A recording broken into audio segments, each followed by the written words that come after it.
Assalamualaikum warahmatullahi wabarakatuh. Bunda, kembali lagi di channel kesayangan Bunda semuanya. Salam sehat, salam sejahtera untuk kita semua. Semoga Bunda semua dalam keadaan sehat dan bahagia ya. Sebelum masuk ke dalam ceritanya, silakan absen dulu di kolom komentar Bunda dari daerah mana aja. Ratna doakan semoga yang sudah subscribe rezekinya makin lancar dan selalu dalam lindungan Tuhan Yang Maha Esa. Yuk langsung aja kita simak ke dalam ceritanya. Selamat menonton. Saat acara 7 bulan kehamilanku, suami yang menghilang 3 bulan datang bersama gundiknya membawa surat cerai. Dia lupa selama ini akulah yang membesarkan bisnisnya. Detik itu juga aku tarik semua investasiku dan kubiarkan dia sujud memohon ampun di kakiku. Namaku Risana, anak tunggal dari pasangan Haryanto dan Sri Wahyuni, pemilik brand batik Sekar Arum yang telah berdiri sejak tahun 1995. Aku lahir dan besar di tengah gemericik kain batik, aroma malam panas, dan keindahan motif-motif tradisional yang diwariskan turun-temurun. Sejak kecil aku sudah akrab dengan canting dan pewarna alami, meski ayah dan ibuku tidak pernah memaksaku untuk terjun ke dunia batik. Mereka ingin aku memilih jalanku sendiri. Ayah adalah sosok pekerja keras dengan prinsip yang teguh.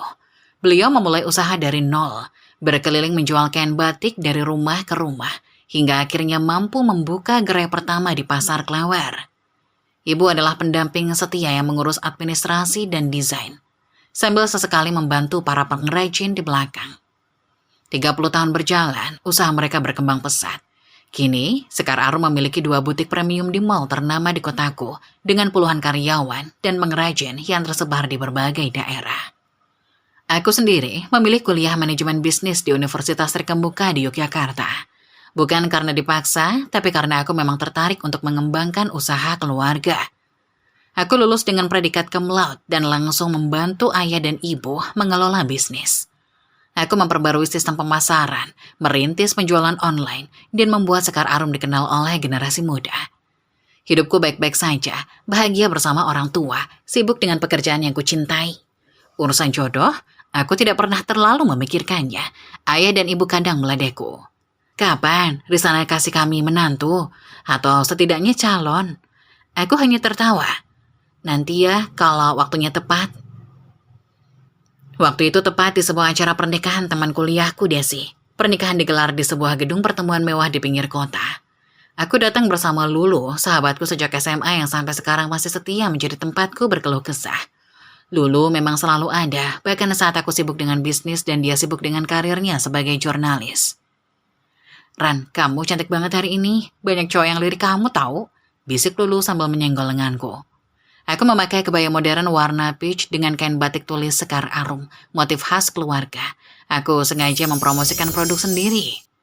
Ah, kamu ini, kita kesini kan buat acara Desi, bukan cari jodoh, jawabku. Acara berlangsung hikmat, pengantin duduk di pelaminan, keluarga dan tamu memberikan doa restu. Saat acara ramah tamah dimulai, aku dan Lulu berkeliling menyapa teman-teman lama. Di sanalah aku melihatnya untuk pertama kali. Seorang pria berdiri tidak jauh dari meja buffet. Dia tinggi, kulitnya putih bersih, rambut tersisir rapi, dan memakai kemeja batik lengan panjang yang membuatnya tampak elegan. Ada sesuatu di sorot matanya, keteduhan, mungkin, atau ketenangan yang membuat orang merasa nyaman melihatnya. Loh, itu Mas Takwa, kata Lulu tiba-tiba. Kamu kenal? Dia kakak kelas kita waktu SMA, beda 3 angkatan. Dulu sempat jadi ketua OSIS. Sekarang katanya kerja di perusahaan multinasional, manajer gitu, pintar orangnya. Aku mengangguk-angguk. Saat itu dia menoleh dan mata kami bertemu. Dia tersenyum. Tidak lama kemudian dia mendekat. Risana kan, adik kelas waktu SMA. Dulu pernah ikut lomba debat juara 1. Dia menjabat tanganku dengan hangat. Aku terkejut dia masih ingat. Iya, Mas Takwa ya? Dia tertawa kecil. Masih ingat, senangnya. Kami ngobrol cukup lama tentang sekolah dulu, tentang pekerjaan masing-masing, tentang banyak hal. Suaranya lembut, cara bicaranya sopan, dan dia punya selera humor yang membuatku beberapa kali tertawa lepas. Boleh minta nomor teleponnya di sana? Tanyanya saat acara hampir usai. Siapa tahu kita bisa ngobrol lagi. Aku memberinya nomorku tanpa ragu, ada perasaan aneh di dada. Sesuatu yang selama ini tidak pernah kurasakan. Malam itu, sebelum tidur, ponselku berdering. Pesan dari nomor asing. Selamat malam Risana, ini Takwa. Terima kasih untuk obrolan tadi ya. Semoga kita bisa bertemu lagi. Tidur nyenyak ya. Aku tersenyum sendiri. 3 bulan setelah pertemuan itu, kami resmi berpacaran. Mas Takwa, panggilanku untuknya adalah pria yang sangat perhatian. Setiap pagi dia mengirim pesan selamat pagi, lengkap dengan kutipan motivasi atau doa. Saat aku sibuk di butik, dia datang membawakan makan siang. Saat aku lelah, dia memijit kakiku sambil bercerita tentang harinya. Ran, aku bersyukur banget ketemu kamu, katanya suatu malam di sebuah kafe. Aku tersipu. Aku juga, Mas. Kamu tahu nggak, sebelum kenal kamu, aku pikir hidupku biasa-biasa aja. Kerja, pulang, tidur.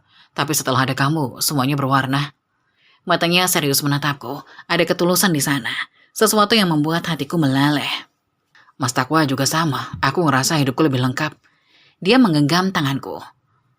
Aku nggak mau kehilangan kamu, Ran. Pokoknya, kamu harus jadi istriku. Aku tertawa. Lamaran, Mas. Harus lamaran dulu. Iya. Nanti aku lamar dengan proses yang benar. Orang tuamu harus aku temui. Semua harus jelas. 5 bulan kemudian dia datang ke rumah dengan membawa orang tuanya. Ibunya, Ibu Sumarni adalah wanita yang lembut dan ramah.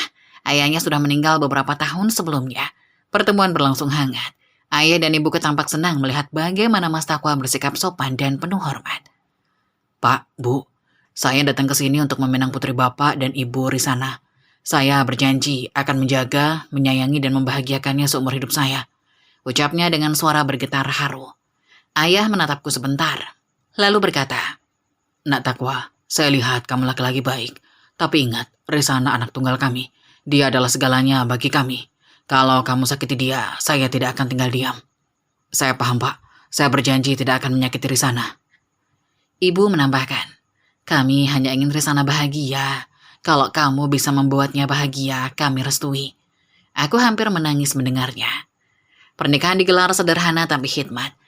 Di sebuah gedung pertemuan yang tidak terlalu besar. Kami sepakat tidak perlu pesta mewah, yang penting berkah. Keluarga, sahabat, dan rekan bisnis hadir memberi doa restu. Aku ingat betul, begitu jelas sumpah yang dia ucapkan di hadapan penghulu, keluarga, dan Tuhan. Saya terima nikah dan kawinnya, Risana binti Haryanto dengan mas kawin seperangkat alat sholat dan emas 100 gram dibayar tunai. Matanya berbinar saat menatapku setelah akad selesai. Dia mencium keningku dengan lembut, lalu berbisik. Akhirnya, kamu resmi jadi istriku, Ran. Aku memeluknya erat.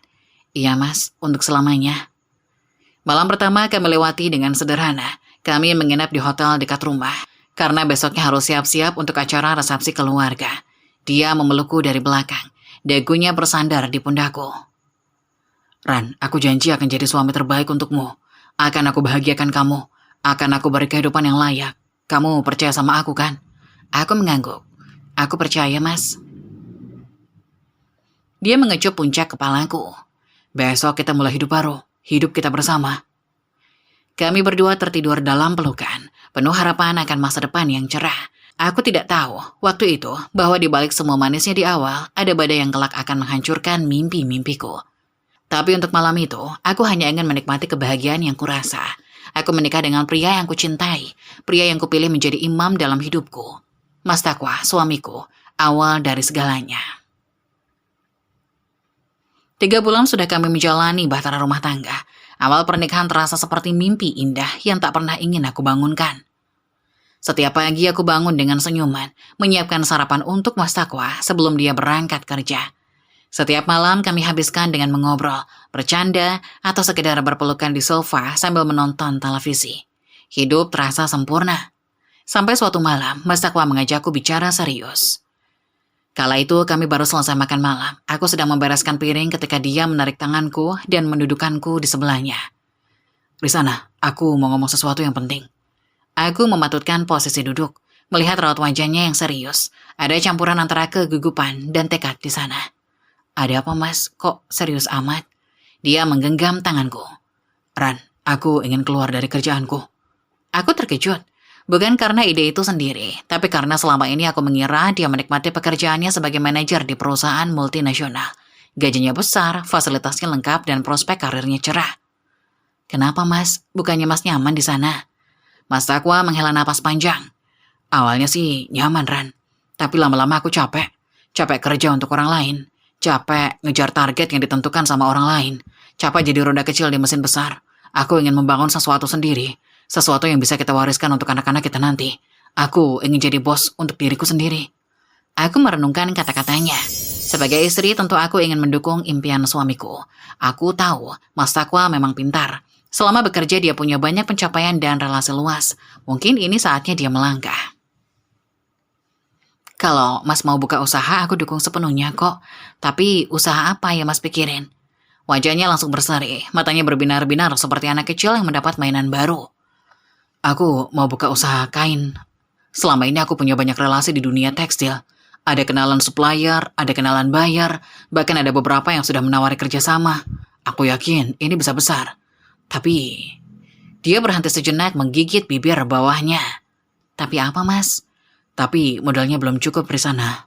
Aku udah hitung-hitung, butuh setidaknya 500 juta untuk mulai serius. Tabunganku tidak sebanyak itu. Aku mengerti arah pembicaraannya. Sejujurnya aku sempat ragu sejenak. 500 juta bukan jumlah yang kecil. Itu tabunganku selama bertahun-tahun bekerja membantu bisnis keluarga. Ditambah hasil jerih payahku merintis penjualan online Sekar Arum. Tapi kemudian aku memandang Mas Takwa, pria yang setiap malam memelukku dengan penuh cinta, yang setiap pagi menyisihkan waktunya membuatkan sarapan untukku, yang selalu berkata akan membahagiakanku seumur hidup. Tanpa pikir panjang lagi aku berkata, Mas, aku punya tabungan, lumayan, pakai saja dulu buat modal. Dia terbelalak. Kamu yakin, Ran? Ini uang kamu, uang hasil jerih payahmu sendiri. Ini untuk masa depan kita kan, Mas? Uangku ya uang kamu juga. Kita kan sudah bersatu dalam pernikahan. Mas Takwa menarikku ke dalam pelukan. Aku bisa merasakan dadanya naik turun. Mungkin menahan haru. Ran, kamu istri terbaik yang pernah aku miliki. Aku janji, aku tidak akan menyia-nyiakan kepercayaan ini. Bisnis ini akan sukses, dan kita akan hidup bahagia selamanya. Aku tersenyum dalam pelukan. Saat itu aku benar-benar percaya pada setiap kata yang dia ucapkan. Keesokan harinya, aku mentransfer 500 juta dari tabunganku ke rekening Mas Takwa. Tidak ada perjanjian hitam di atas putih, tidak ada notaris, tidak ada saksi, hanya kepercayaan. Karena dia suamiku dan aku percaya kepadanya. Tapi, aku tidak berhenti di situ. Aku tahu bahwa modal saja tidak cukup untuk membuat bisnis sukses. Dibutuhkan koneksi, strategi, dan eksekusi yang tepat. Minggu depan, aku kenalkan Mas sama beberapa orang. Kataku suatu malam. Siapa? Pak Hendro, supplier kain terbesar di Jawa Tengah. Terus ada Mas Budi, punya butik kain di beberapa mall. Sama Bu Rina, konsultan bisnis yang biasa bantu usaha kecil berkembang. Mereka kenalan bisnis keluarga. Mas Takwa menatapku takjub. Kamu mau kenalin aku ke mereka? Iya, Mas. Mas butuh partner yang kompeten, butuh supplier berkualitas, butuh strategi yang tepat. Aku punya semua itu. Perkenalan demi perkenalan aku atur. Aku antar dia bertemu Pak Hendro, dan dalam satu pertemuan saja mereka sudah sepakat kerjasama. Aku temani dia bertemu Mas Budi, yang akhirnya setuju menjual produk kain Mas Takwa di butiknya. Aku duduk di sampingnya saat konsultasi dengan Bu Rina, mencatat setiap saran yang diberikan. Tidak hanya itu, aku juga mengurus perizinan usaha. Aku yang mencari tahu syarat-syarat mengurus dokumen, mengantri di kantor pemerintahan. Aku yang membuat proposal bisnis untuk diajukan ke bank jika nanti butuh pinjaman tambahan. Aku yang mendesain logo dan kemasan karena aku tahu pentingnya branding. Aku yang merancang strategi pemasaran termasuk membuatkan akun media sosial dan toko online. Aku bahkan beberapa kali menemani klien makan malam, duduk di meja makan dengan orang-orang penting, menyapa mereka dengan ramah, memastikan mereka nyaman dengan Mas Takwa sebagai rekan bisnis. Semua aku lakukan dengan senyuman tanpa pernah mengeluh. Kamu hebat, Risana. Puji Lulu suatu kali saat aku cerita. Tapi jangan sampai kamu kelelahan ya. Ingat, ini bisnis suamimu, bukan bisnismu. Aku tersenyum. Ini bisnis kami, Lu. Kami sudah menikah, jadi semuanya milik kami bersama. Lulu mengangkat bahu. Terserah kamu, Ran, asal kamu bahagia. Tahun pertama berjalan lancar. Mas Takwa menjalankan operasional sehari-hari dengan baik. Dia rajin ke kantor, rajin menemui klien, dan selalu update padaku tentang perkembangan bisnis. Tahun kedua, bisnisnya mulai berkembang pesat. Orderan masuk terus, karyawan bertambah, bahkan mereka pindah ke kantor yang lebih besar. Media lokal mulai meliput Mas Takwa sebagai pengusaha muda sukses. Majalah bisnis mewawancarainya. Komunitas entrepreneur mengundangnya jadi pembicara. Semua orang memujinya. Pak Takwa hebat, Pak Takwa inspirasi, Pak Takwa pengusaha sukses. Tidak ada yang tahu kalau di balik kesuksesan itu ada aku yang bekerja keras di belakang layar. Tidak ada yang tahu kalau modal awal berasal dari tabunganku. Tidak ada yang tahu kalau koneksi dan strategi datang dari keluargaku. Tidak ada yang tahu kalau aku yang begadang menyusun laporan keuangan, yang mengurus masalah-masalah teknis, yang menjadi tempat curhat dan pemberi solusi setiap kali bisnisnya menemui kendala. Tapi aku tidak masalah. Biarlah dia yang mendapat pujian. Biarlah dia yang tampil di depan. Yang penting di rumah, dia tetap suami yang baik untukku. Atau setidaknya itu yang aku kira. Memasuki tahun ketiga pernikahan, sesuatu mulai berubah dalam diri Mas Takwa. Awalnya perubahan itu kecil, hampir tidak terlihat. Seperti tetesan air yang jatuh perlahan, lama-lama membentuk genangan yang tak bisa diabaikan. Dulu setiap pulang kerja, dia selalu menyapaku dengan pelukan dan ciuman di kening. "Risana, aku pulang." Begitu serunya dari pintu. Sekarang dia masuk tanpa suara, langsung masuk ke kamar mandi atau duduk di sofa sambil memainkan ponsel. Dulu, setiap malam kami habiskan dengan ngobrol. Dia akan bertanya tentang hariku, tentang apa yang aku lakukan, tentang perasaanku.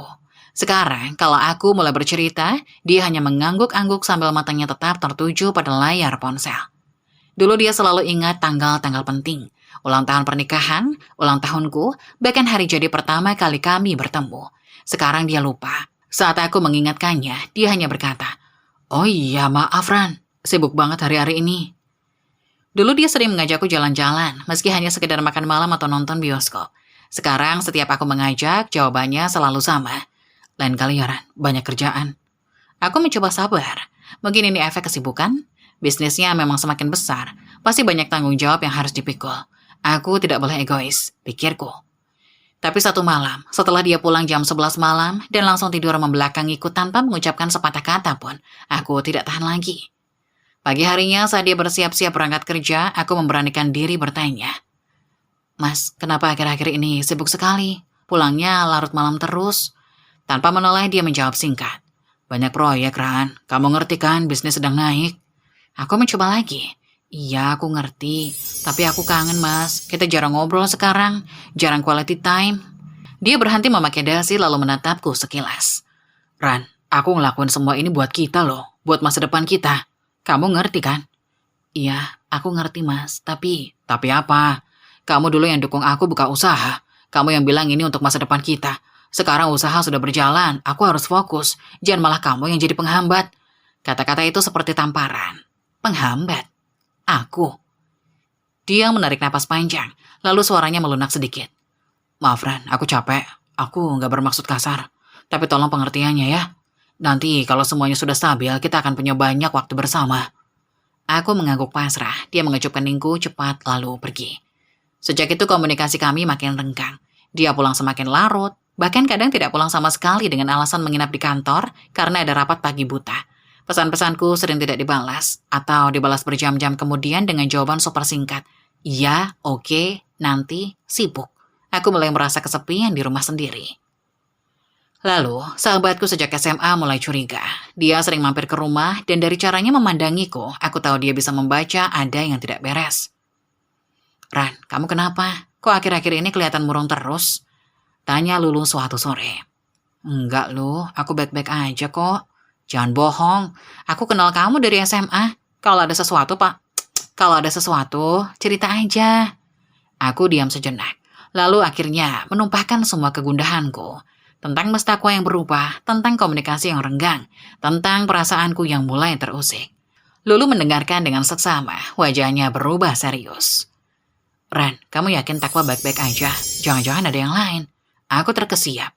"Yang lain? Maksud kamu?" Aku nggak mau curiga, Ran, tapi perubahan sikap seperti ini, ditambah sering pulang malam dan jarang komunikasi, itu tanda-tanda klasik. Aku sebagai jurnalis sering meliput kasus-kasus perselingkuhan. Polanya selalu begitu. Aku menggeleng kuat-kuat. "Gak mungkin loh, Mas Takwa bukan tipe begitu. Dia suami baik." "Buktinya?" Dia sibuk, bisnisnya lagi naik. Wajar kalau dia capek dan gak punya banyak waktu."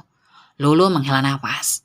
"Ran, aku gak bilang dia selingkuh, tapi setidaknya kamu harus waspada. Jangan buta."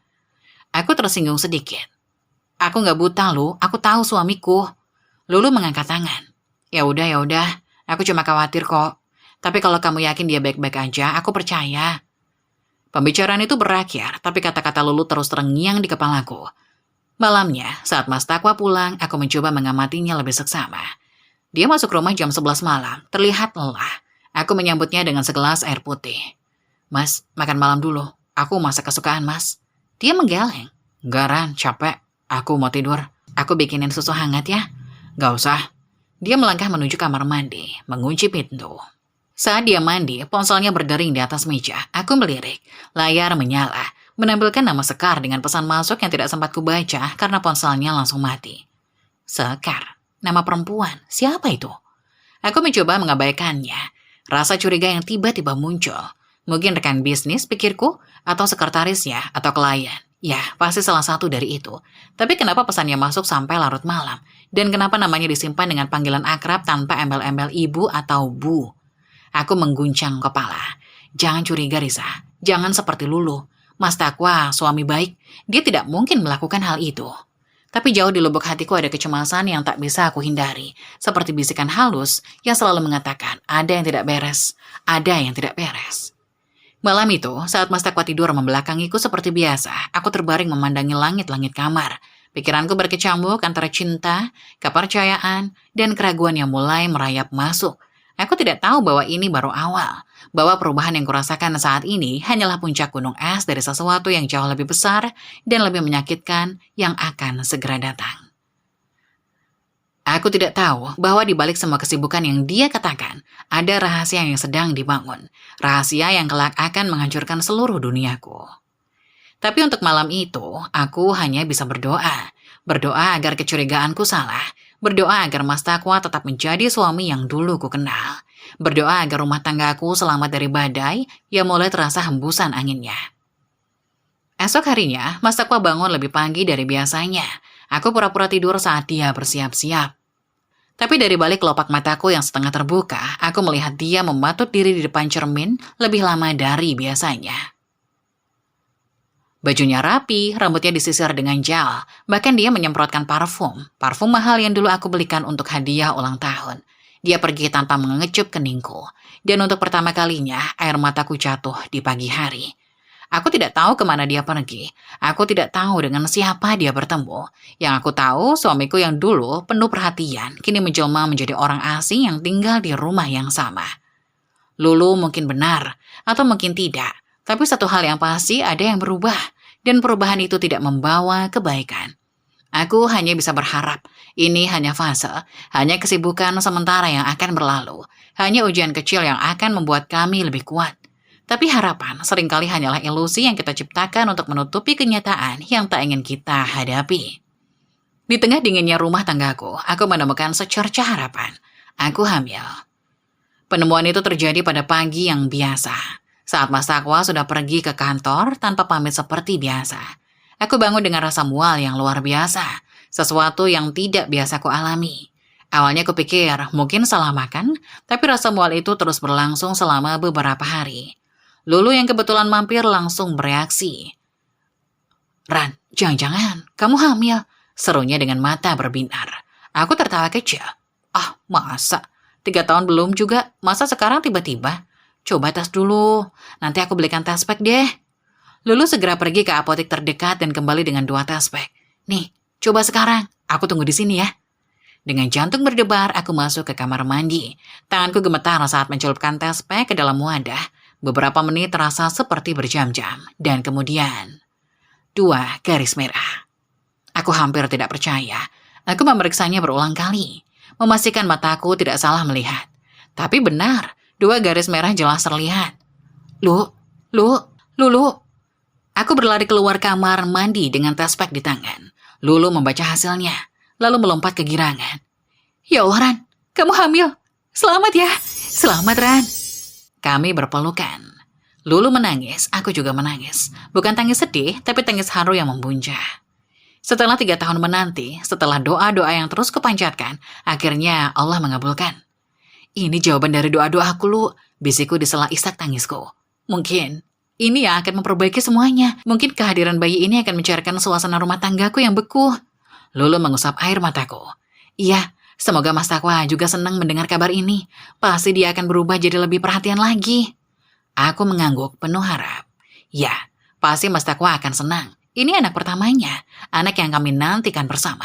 Meskipun akhir-akhir ini dia sangat sibuk dan cuek, tapi kabar bahagia ini pasti akan menyentuh hatinya. Aku menghabiskan sisa hari itu dengan merencanakan bagaimana cara memberitahunya. Aku ingin membuat kejutan yang spesial. Aku membeli baju baru, memasak makanan kesukaannya, dan menyiapkan kue kecil-kecilan. Aku bahkan membeli bingkai foto kecil untuk test pack itu, agar bisa menjadi kenang-kenangan.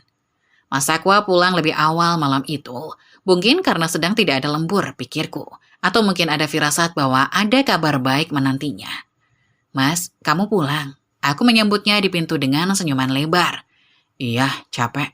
Dia melepas sepatu tanpa menatapku. Aku sudah masak, Mas, dan siapin sesuatu buat Mas. Dia menatapku sekilas, sedikit heran melihatku begitu bersemangat. Ada apa, Ran? Kok heboh? Aku menarik tangannya ke ruang makan. Di atas meja sudah tersedia makan malam lengkap dengan kue kecil dan bingkai foto yang masih kututup dengan kain. Mas, duduk dulu. Aku mau kasih tahu sesuatu yang penting. Dia duduk dengan wajah datar. Ada apa, Ran? Capek nih, mau cepat mandi. Aku mengambil napas dalam-dalam, lalu aku mencoba membuka penutup bingkai foto itu, memperlihatkan tespek dengan 2 garis merah di dalamnya. Mas, aku hamil. Sunyi. Wajah Mas Takwa berubah, bukan menjadi senang seperti yang kuharapkan, bukan juga terkejut yang membahagiakan. Wajahnya berubah tegang, kaku seperti sedang menahan sesuatu. Hamil? Tanyanya dengan nada aneh, dingin. Aku mengangguk semangat, belum menyadari ada yang tidak beres. Iya Mas, hamil. Kita akan punya anak. Setelah 3 tahun akhirnya Allah kasih kepercayaan ini. Mas, aku seneng banget. Dia diam cukup lama, matanya menatap tespek itu tanpa ekspresi, lalu dia berkata dengan suara datar. Ran, sebenarnya aku belum siap punya anak. Dunia serasa berhenti berputar. Apa Mas? Aku bilang, aku belum siap punya anak, omset perusahaan belum sebesar itu. Apalagi dengan proyek-proyek yang sedang kujalani, ini bukan waktu yang tepat. Hatiku hancur berkeping-keping, tapi aku mencoba tegar, mencoba mencari sisi positif. Mas, ini kan rezeki dari Tuhan. Rezeki nggak pernah salah waktu, kita pasti bisa menjalaninya bersama-sama. Aku juga kerja, kita bisa atur keuangan. Aku yakin. Kamu pikir gampang? Potongnya tiba-tiba, suaranya meninggi. Kamu tahu berapa pengeluaran bulanan kita? Kamu tahu berapa biaya yang harus dikeluarin buat anak? Belum lagi waktu yang harus dibagi. Aku masih fokus sama bisnis Quran. Aku nggak bisa diganggu dengan urusan lain. Aku terpukul. Kata-katanya seperti pisau yang menusuk. Urusan lain? Anakku adalah urusan lain baginya. Mas, ini anak kita, anakmu sendiri. Masa Mas bilang gitu? Dia berdiri, membuang serbet makan di meja. Aku nggak bilang nggak mau, cuma bilang belum siap. Terserah kamu mau ngomong apa. Yang jelas, aku nggak bisa janji bakal ada banyak waktu untuk urusan beginian. Bisnis lagi di puncaknya. Dia berbalik menuju kamar mandi. Sebelum masuk, dia menoleh dan berkata, ya sudah, terima kasih infonya. Itu saja. Terima kasih infonya. Seperti aku baru saja melaporkan jadwal rapat atau laporan keuangan. Aku duduk lemas di kursi. Air mataku jatuh membasahi pipi. Tapi aku tidak bisa lagi menangis kencang. Aku hanya diam, menatap tespek dalam bingkai foto yang kini terasa seperti ejekan. Malam itu, aku tidur dengan hati hancur. Mas Takwa tidur membelakangiku seperti biasa. Tidak ada ucapan selamat, tidak ada pelukan, tidak ada apapun. Tapi aku mengusap perutku yang masih datar dan berbisik.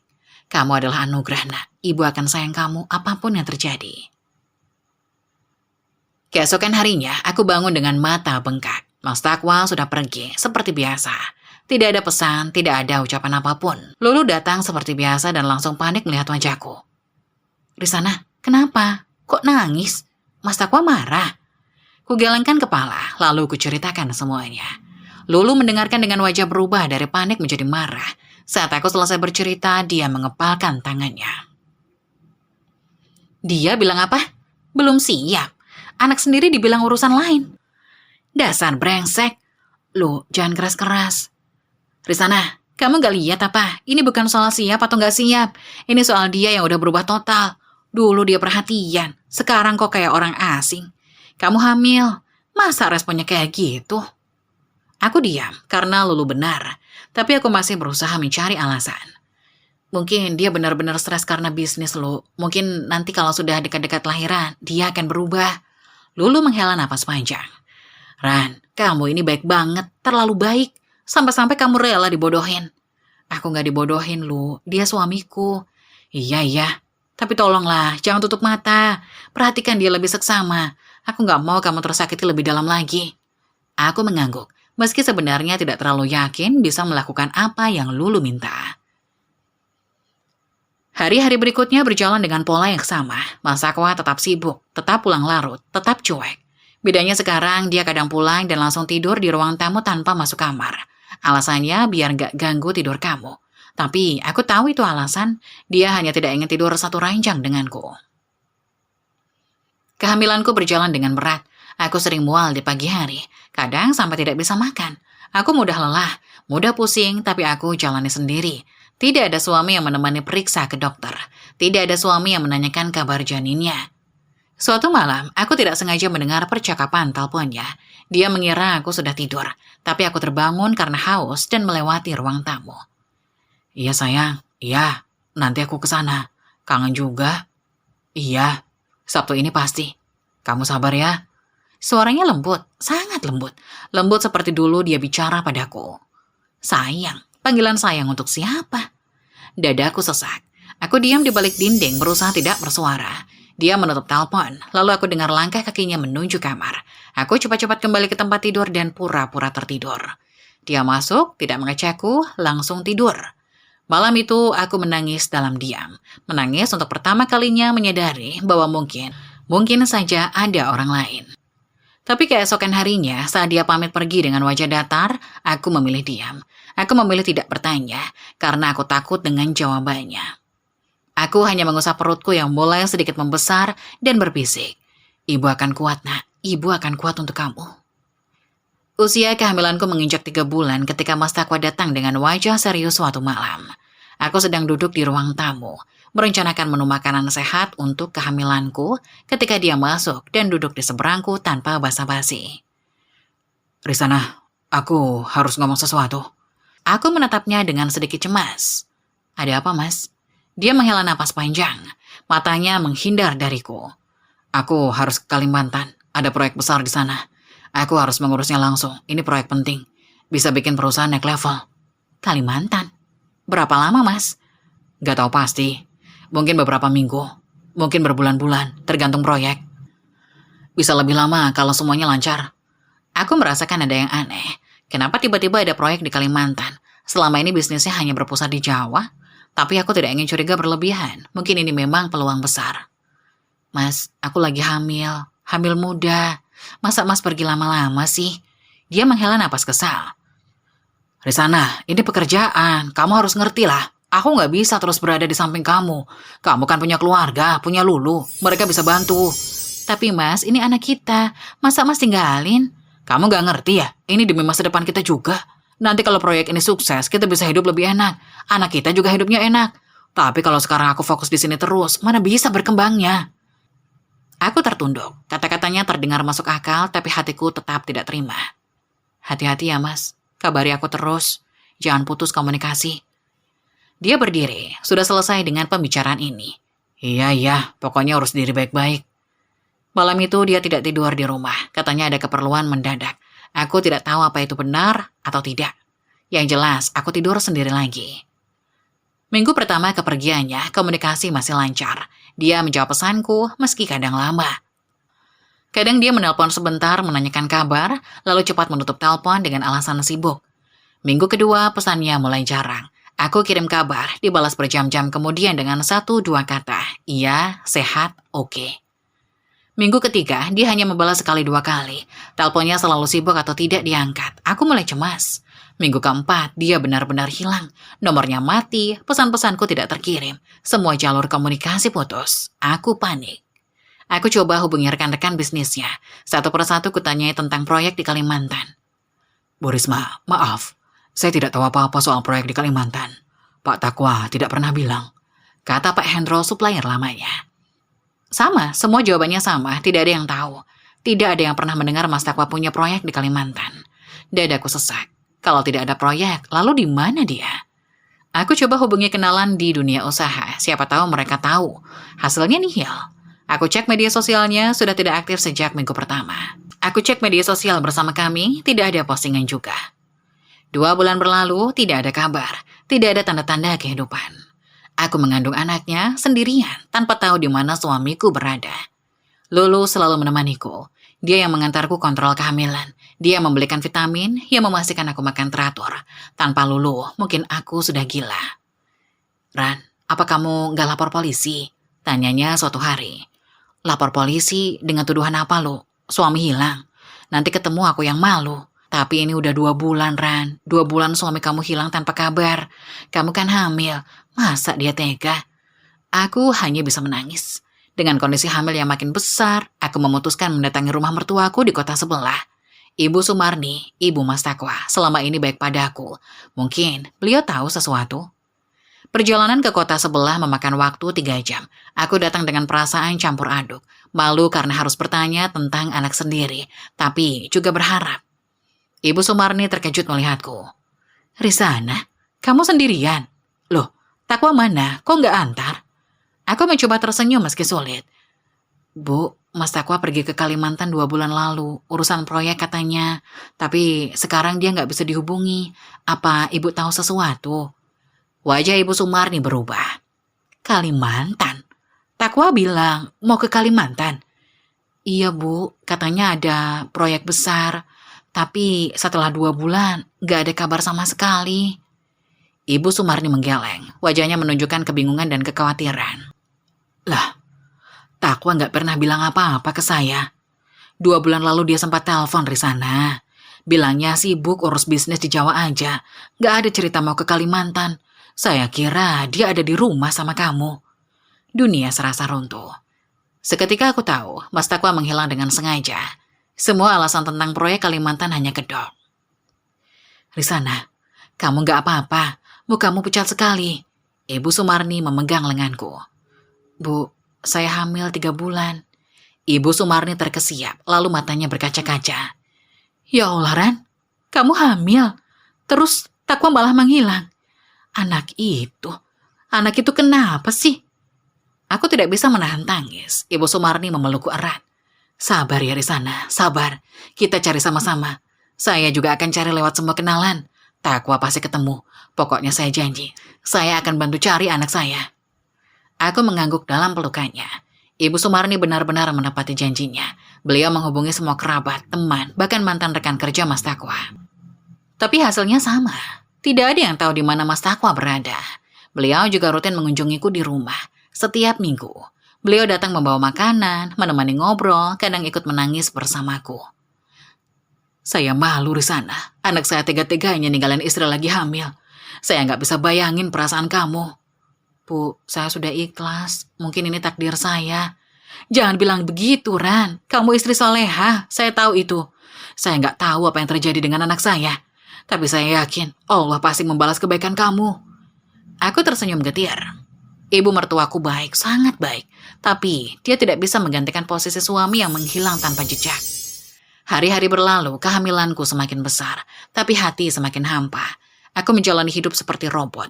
Bangun, makan, kerja, tidur. Tidak ada semangat, tidak ada gairah.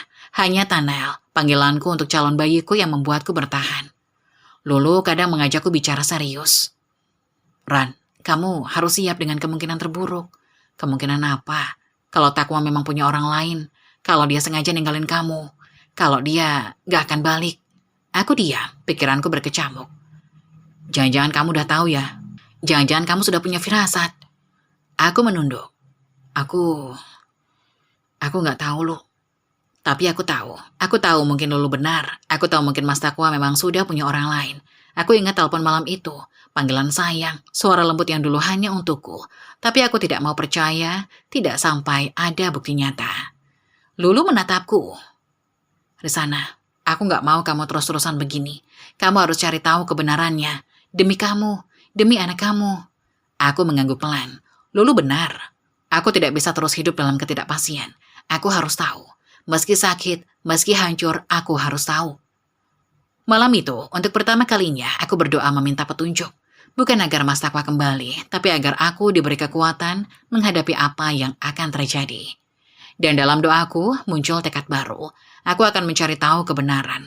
Aku akan menyiapkan diri untuk kemungkinan terburuk. Aku tidak akan menjadi korban selamanya. Esok harinya, aku menghubungi seorang detektif swasta yang direkomendasikan Lulu. Aku menyewa jasanya untuk mencari tahu keberadaan Mas Takwa. Aku juga mulai menyusun rencana, diam-diam tanpa memberitahu siapapun. Aku tidak tahu apa yang akan kutemukan, tapi satu hal yang pasti, aku tidak akan tinggal diam. Aku tidak akan membiarkan diriku dan anakku dikhianati tanpa perlawanan.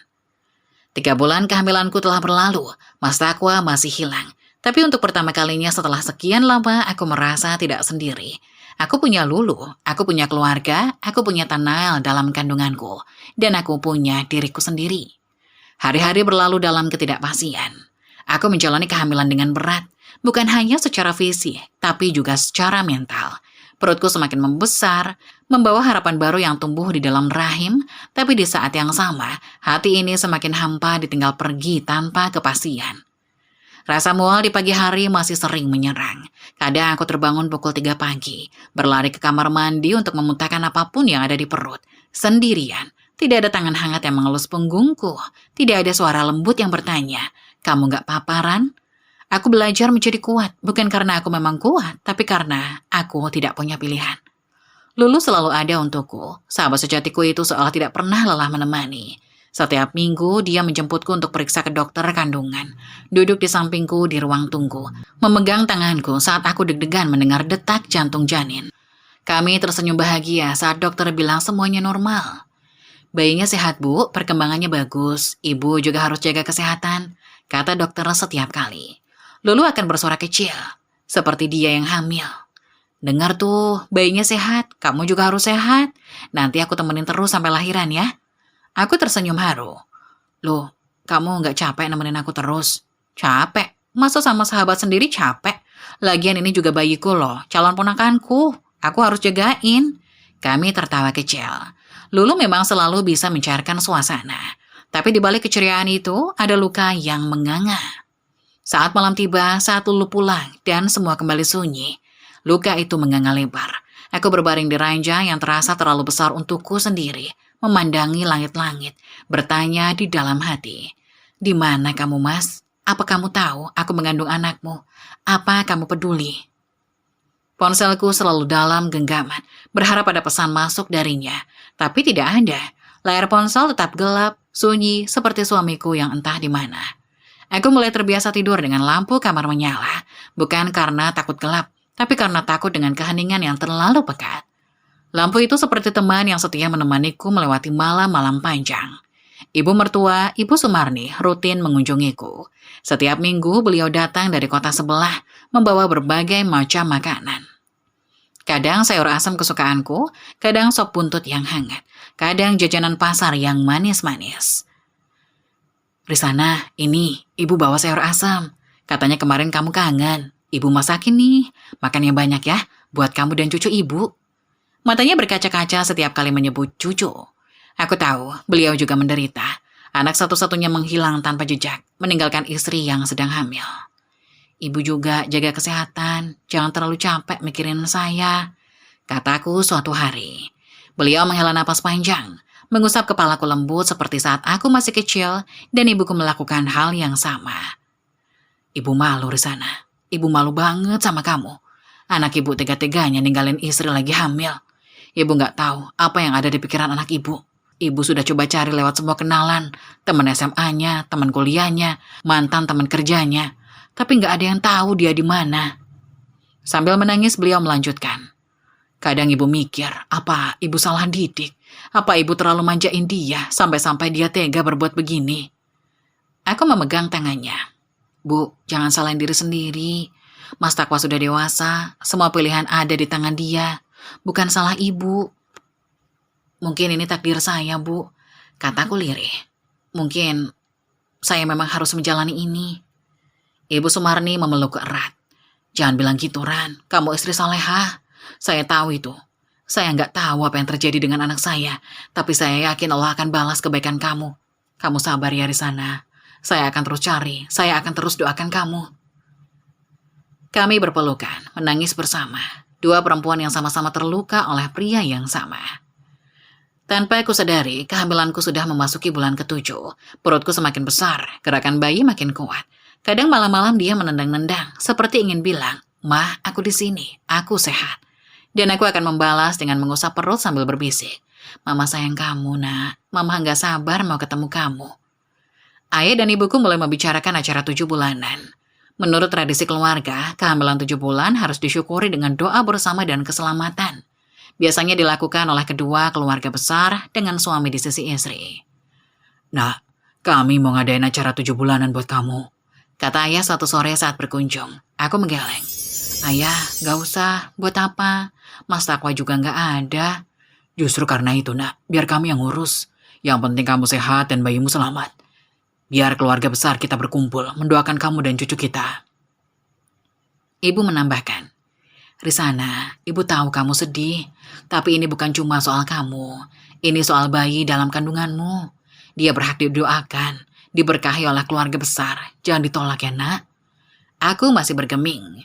"Tapi Bu, malu. Orang-orang pasti tanya, mana suaminya, mana Mas Takwa, mau jawab apa aku nanti?" "Biar kami yang jawab," kata ayah tegas. "Biar kami yang hadapi. Kamu gak perlu mikir apa kata orang. Yang penting kamu dan bayimu selamat." Aku menunduk, air mata menggenang. Orang tua aku begitu baik, begitu perhatian. Mereka tidak ingin aku terus-terusan tenggelam dalam kesedihan. "Tapi ayah..." "Tidak ada tapi-tapian di sana. Ini untuk kebaikanmu. Ayah minta kamu setuju." Aku menatap ayah dan ibu bergantian. Wajah mereka penuh harap, juga penuh kekhawatiran. Mereka pasti melihatku yang semakin kurus, semakin murung. Mungkin mereka pikir acara ini bisa menghiburku. Akhirnya aku mengangguk lirih. "Iya ya, saya setuju." Ayah tersenyum melega, ibu memeluk erat. "Syukurlah nak, biar ibu dan ayah yang urus semuanya ya. Kamu tinggal duduk cantik, didoain banyak orang, dan dapat hadiah-hadiah buat calon bayi." Aku tersenyum tipis. Hadiah, doa, keluarga besar. Semua itu baik, tapi yang kuinginkan hanya satu, suamiku pulang. Setelah mereka pulang, aku duduk di kamar merenung. 3 bulan sudah Mas Takwa pergi. 3 bulan penuh penantian, penuh air mata, penuh pertanyaan tanpa jawaban. Tapi aku tidak diam saja. Selama 3 bulan itu, aku diam-diam bergerak. Lulu memperkenalkanku pada seorang detektif swasta, pria parubaya yang biasa menangani kasus-kasus perselingkuhan dan pencarian orang hilang. Dengan bayaran yang cukup mahal, dia mulai menyelidiki keberadaan Mas Takwa. Hasilnya datang 2 minggu kemudian, dan itu menghancurkan hatiku. Mas Takwa ada di provinsi sebelah, tinggal di sebuah perumahan elit bersama seorang perempuan. Perempuan itu bernama Sekar, bekerja sebagai pegawai bank, usia 28 tahun. Mereka sudah tinggal bersama selama 2 bulan terakhir, sejak Mas Takwa menghilang dari kehidupanku. Aku mendapat foto-foto mereka. Mas Takwa tersenyum lebar, memeluk perempuan itu di depan sebuah kafe.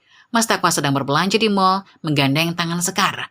Mas Takwa masuk ke sebuah apartemen, keluar keesokan harinya dengan Sekar di sisinya.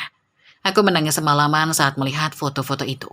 Bukan hanya karena pengkhianatan, tapi karena senyum di wajahnya. Senyum yang dulu hanya untukku, sekarang untuk perempuan lain. Perhatian yang dulu hanya untukku, sekarang untuk perempuan lain. Cinta yang dulu hanya untukku, sekarang untuk perempuan lain. Lulu yang melihat fotonya hampir marah besar. "Dasar laki-laki brengsek. Brengsek, gak tahu diri Ran. Kita harus hadapi dia, kita harus bongkar semuanya." Tapi aku menggeleng. "Nanti Lu, belum waktunya." "Belum waktunya? Kamu hamil anak dia malah enak-enakan sama perempuan lain, dan kamu bilang belum waktunya."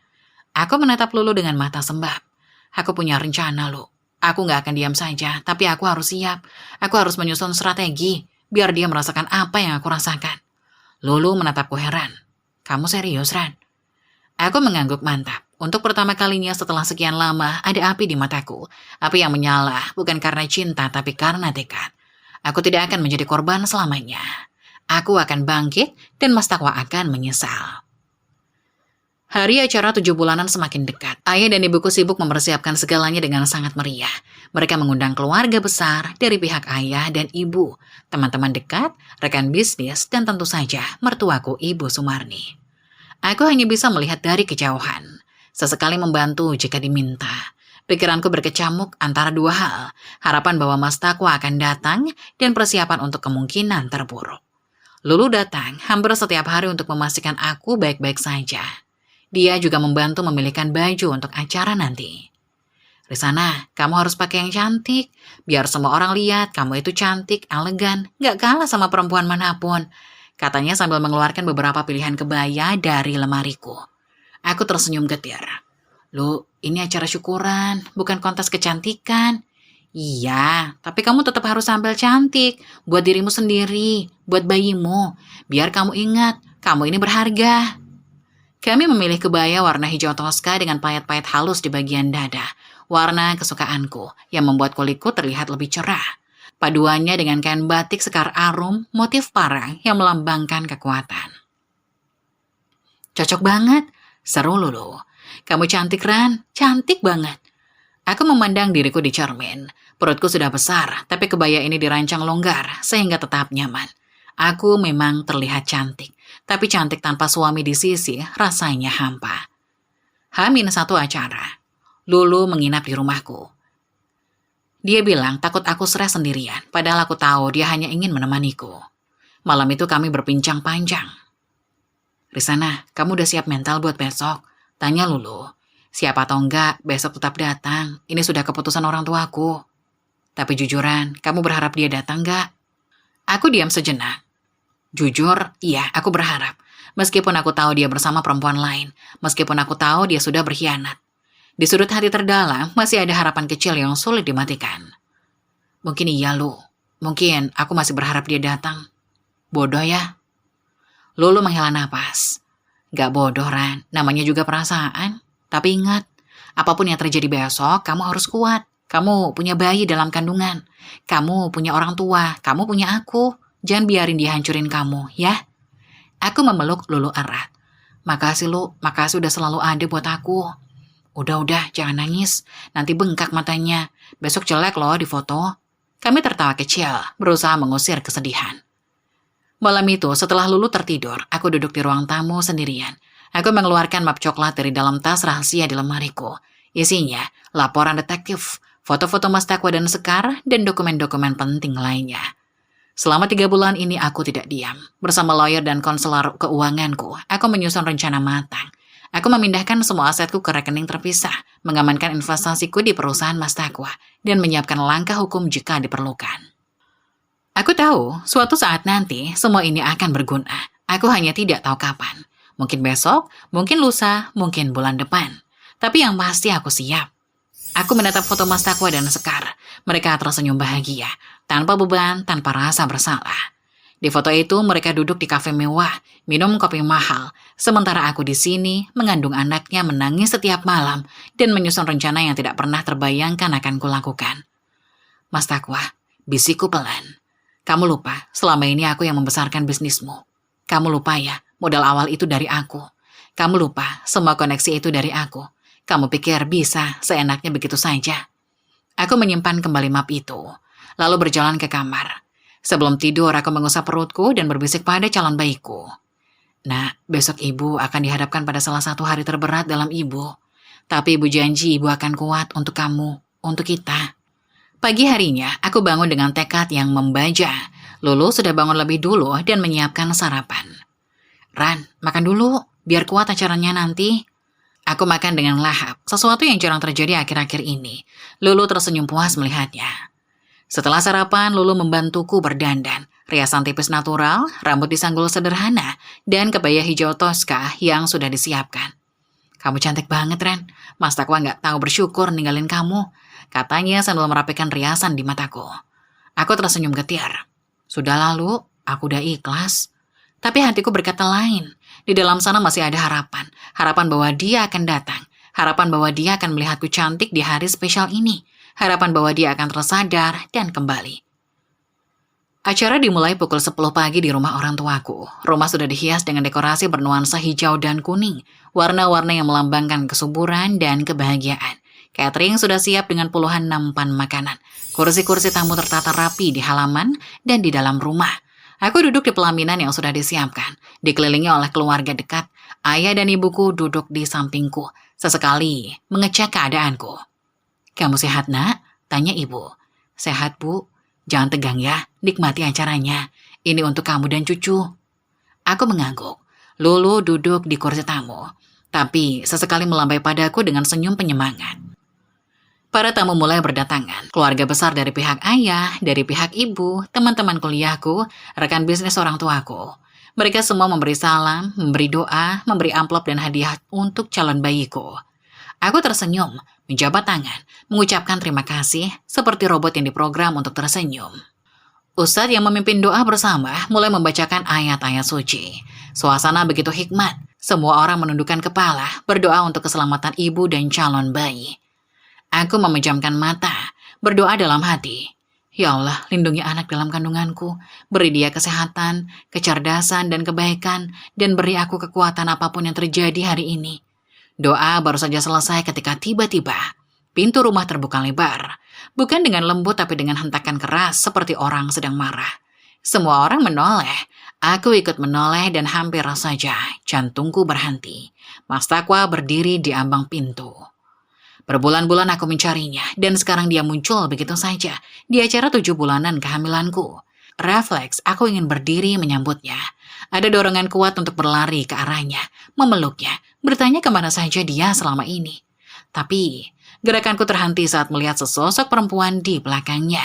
Perempuan dengan pakaian terbuka, rok mini merah membara, atasan ketat yang memperlihatkan belahan dada, riasan tebal dan menor, high heels menjulang tinggi, membuatnya berjalan dengan gaya yang sengaja dibikin seksi. Dia memegang lengan Mas Takwa dengan mesra, menempel erat seperti perangko. Senyumnya terkembang penuh kemenangan. Dunia serasa runtuh untuk kedua kalinya. Mas Takwa melangkah masuk tanpa rasa bersalah, matanya menyapu ruangan, lalu tertuju padaku. Bukan dengan tatapan rindu, tapi dengan tatapan sinis penuh ejekan. Ini acara apa? Syukuran. Tanyanya keras membuat semua orang terpaku. Dia tertawa, bukan tawa bahagia tapi tawa mengejek. Bibirnya menyunggingkan senyum penuh cemooh. Wah, ramai juga. Meriah. Sayang, undangannya ketinggalan di mobil, atau mungkin emang gak dikasih ya? Sekar terkikik di sampingnya, suaranya melengking menusuk telinga. Ibu mertua yang duduk di barisan depan bangkit dengan wajah pucat. Takwa, kamu bawa siapa? Ini istrimu Takwa, istrimu yang lagi hamil. Mas Takwa menoleh pada ibunya dengan malas. Alah, ibu diam aja. Urusan aku sama Risana, urusan pribadi. Beliau terhuyung hampir jatuh kalau tidak ditopang keluarga di sampingnya. Wajahnya hancur melihat anak sematawayangnya bersikap begitu bejat. Mas Takwa melenggang mendekati pelaminan. Sepatu mahalnya berderap di lantai marmer, mengalahkan suara tamu yang mulai bergemuruh. Dia berhenti tepat di depanku, menatapku dari atas ke bawah dengan tatapan jijik. Mas, aku hampir tidak bisa bersuara. Mas dari mana saja? Berbulan-bulan aku mencarimu. Dia memotong ucapanku dengan tawa sinis. Mencari? Buat apa? Biarin aja. Lagian ngapain juga repot-repot? Aku kan baik-baik aja. Dari balik bajunya dia mengeluarkan sebuah amplop coklat. Bukan diberikan dengan lembut tapi dilempar ke pelaminan, tepat di hadapanku. Amplop itu jatuh di atas kain batik yang menghiasi pangkuanku. Ini surat cerai, tanda tangani sekarang. Suasana ricuh seketika. Para tamu mulai bergemuruh, berbisik-bisik. Beberapa wanita berteriak kecil. Ayahku bangkit dengan wajah merah padam, urat lehernya menegang. Ibuku memelukku erat, tubuhnya bergetar. Takwa, kamu gila ya? Berani-beraninya kamu datang ke sini bawa perempuan murahan di acara 7 bulanan anakmu sendiri. Teriak ayah dengan suara menggelegar. Sekar langsung bereaksi. Siapa yang murahan? Bapak tahu siapa saya? Saya pegawai bank loh Pak. Status sosial saya lebih tinggi dari anak bapak yang cuma jualan kain batik keliling itu. Beberapa tamu tersentak. Lulu sudah hampir melompat tapi kutahan dengan tatapan. Mas Takwa membela Sekar. Pak Haryanto, tolong jaga omongan. Sekar itu perempuan baik-baik. Lebih baik daripada anak bapak yang tiap malam cuma bisa nangis dan gak bisa memuaskan suami. Aku tersentak. Kata-kata itu seperti tamparan keras di wajahku. Dia melanjutkan, nada suaranya penuh kebencian. Risana itu istri yang ngebosenin. Rumah tangga itu gak cuma soal masak dan bersihin rumah. Ada kebutuhan lain yang harus dipenuhi. Tapi dia kerjanya cuma ngeluh, nuntut perhatian, manja. Capek aku. Sekar menambahkan dengan senyum manis. Mas, jangan gitu dong. Kasian, kan lagi hamil. Nanti stres bayinya jadi cacat. Mas Takwa tertawa. Biarin. Lagian aku gak mau punya anak sama dia. Anak dari perempuan membosankan, pasti juga bakal ngebosenin. Ibuku menangis histeris. Takwa, kamu laki-laki yang tidak punya hati. Risana mengandung anakmu. Mas Takwa menatap ibuku dengan dingin. Bu, itu pilihan dia hamil. Saya nggak pernah minta. Saya bahkan bilang belum siap. Tapi maksa, hamil, pamer tespek segala. Ngarep banget. Aku merasakan dadaku sesak. Tapi di saat yang sama, ada sesuatu yang mengeras di dalam sana. Api mulai menyala. Ibu mertua mencoba mendekati anaknya. Takwa, tolong sadar. Ini istrimu. Ini anakmu. Jangan hancurkan semuanya. Mas Takwa mendorong tangan ibunya. Ibu jangan ikut campur. Ibu dari dulu selalu belain dia. Apa ibu gak lihat? Aku sekarang bahagia sama Sekar. Dia cantik, stylish, enak diajak ngobrol. Enak diajak. Ya, ibu paham lah. Sekar tersipu pura-pura malu, lalu menempel lebih erat ke Mas Takwa. Beberapa tamu sudah mulai meninggalkan tempat duduk. Tidak tahan dengan pertikaian ini. Tapi aku tetap duduk diam memperhatikan. Mas Takwa kembali menatapku. Udah, tanda tangan suratnya. Gak usah pakai lama. Aku gak punya banyak waktu. Mau ajak Sekar lunch di Hotel Bintang 5. Dia menyeringai. Oh iya, kamu tahu nggak? Hotel itu dulu kita sering kesana pas pacaran. Tapi sekarang aku kesana sama Sekar. Naik mobil baru yang dibeli dari uang perusahaan. Perusahaan yang katanya kamu bantu bangun. Tapi maaf, sekarang aku yang pegang semuanya. Nggak ada lagi bantuan kamu. Ayahku sudah tidak tahan. Beliau melangkah maju, menunjuk ke arah pintu. Keluar. Keluar dari rumah saya. Kalian berdua keluar sekarang juga. Atau saya panggil satpam. Mas Takwa tertawa. Pak, tenang aja. Saya juga nggak betah di sini. Sumpah, banyak orang kampungan. Tapi sebelum pergi, tolong anak bapak tanda tangan dulu surat itu. Biar saya bisa nikah sama Sekar bulan depan. Kami mau bulan madu ke Eropa loh. 2 minggu, udah pesan tiket. Ayahku hampir memukul mereka kalau tidak ditahan beberapa kerabat. Suasana makin ricuh. Beberapa tamu sudah pergi. Beberapa masih bertahan ingin melihat akhir dari drama ini. Di tengah semua kekacauan itu, aku berdiri. Perlahan dengan tangan dingin tapi mantap, aku mengambil amplop coklat itu, membukanya, membaca surat cerai di dalamnya. Semua mata tertuju padaku. Lulu memegang tanganku, matanya turut berkaca-kaca. Lulu memegang tanganku dari samping, tangannya hangat, tapi tanganku dingin membeku. Risana, kamu gak apa-apa, bisiknya. Aku tidak menjawab, aku hanya terus menatap Mas Takwa. Lalu, perlahan aku berdiri, semua mata tertuju padaku. Ayahku maju ke depan, menghadap Mas Takwa yang masih berdiri dengan sombongnya. Wajah ayah merah padam, matanya menyala-nyala. Beliau tidak pernah semarah ini sebelumnya. Takwa, kamu pikir kamu bisa semena-mena begini? Suara ayah menggelegar memenuhi ruangan. Kamu lupa siapa yang membesarkan bisnismu. Kamu lupa Risana yang memberikan modal 500 juta dari tabungan pribadinya. Kamu lupa Risana yang memperkenalkanmu pada supplier, pada mitra bisnis. Dia membantumu siang malam mengurus perizinan dan strategi pemasaran. Mas Takwa tertawa kecil, tawa yang membuat bulu kuduku merinding. Itu urusan bisnis, Pak. Sekarang urusan pribadi. Saya mau cerai, itu hak saya sebagai suami. Urusan modal dan bantuan itu urusan lain. Saya bisa bayar nanti kalau memang harus. Toh, perusahaan saya sekarang besar. Uang 500 juta mah bisa saya luncurin kapan aja. Sekar menambahkan dengan cengiran yang manis. Iya, Pak. Perusahaan Mas Takwa sekarang omsetnya miliaran loh. Gak butuh bantuan lagi dari orang lain. Lagian, Risana itu cuma modal dikit, tapi kerjanya banyak ngatur.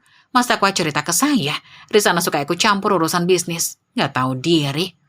Ayahku hampir tidak bisa menahan diri. Kalian berdua. Beliau melangkah maju, tangan terkepal, siap memukul. Tapi aku segera turun dari pelaminan dan memegang tangan ayah. Ayah, tunggu. Ayah menoleh, matanya masih merah. Risana, biar ayah hajar laki-laki gak tahu diri ini. Ayah, jangan. Percayakan sama aku. Ayah menatapku lama. Mungkin dia melihat sesuatu di mataku. Ketenangan yang aneh di tengah badai. Perlahan kepalanya turun. Aku berbalik menghadap Mas Takwa. Dia masih berdiri dengan gaya sombongnya. Satu tangan di saku, satu tangan lagi memeluk pinggang Sekar. Senyumannya penuh kemenangan. Nah, gitu dong. Suruh ayahmu diam, katanya. Udah. Ambil suratnya, tanda tangan, cepetan. Aku gak punya banyak waktu. Aku menatapnya lama, sangat lama.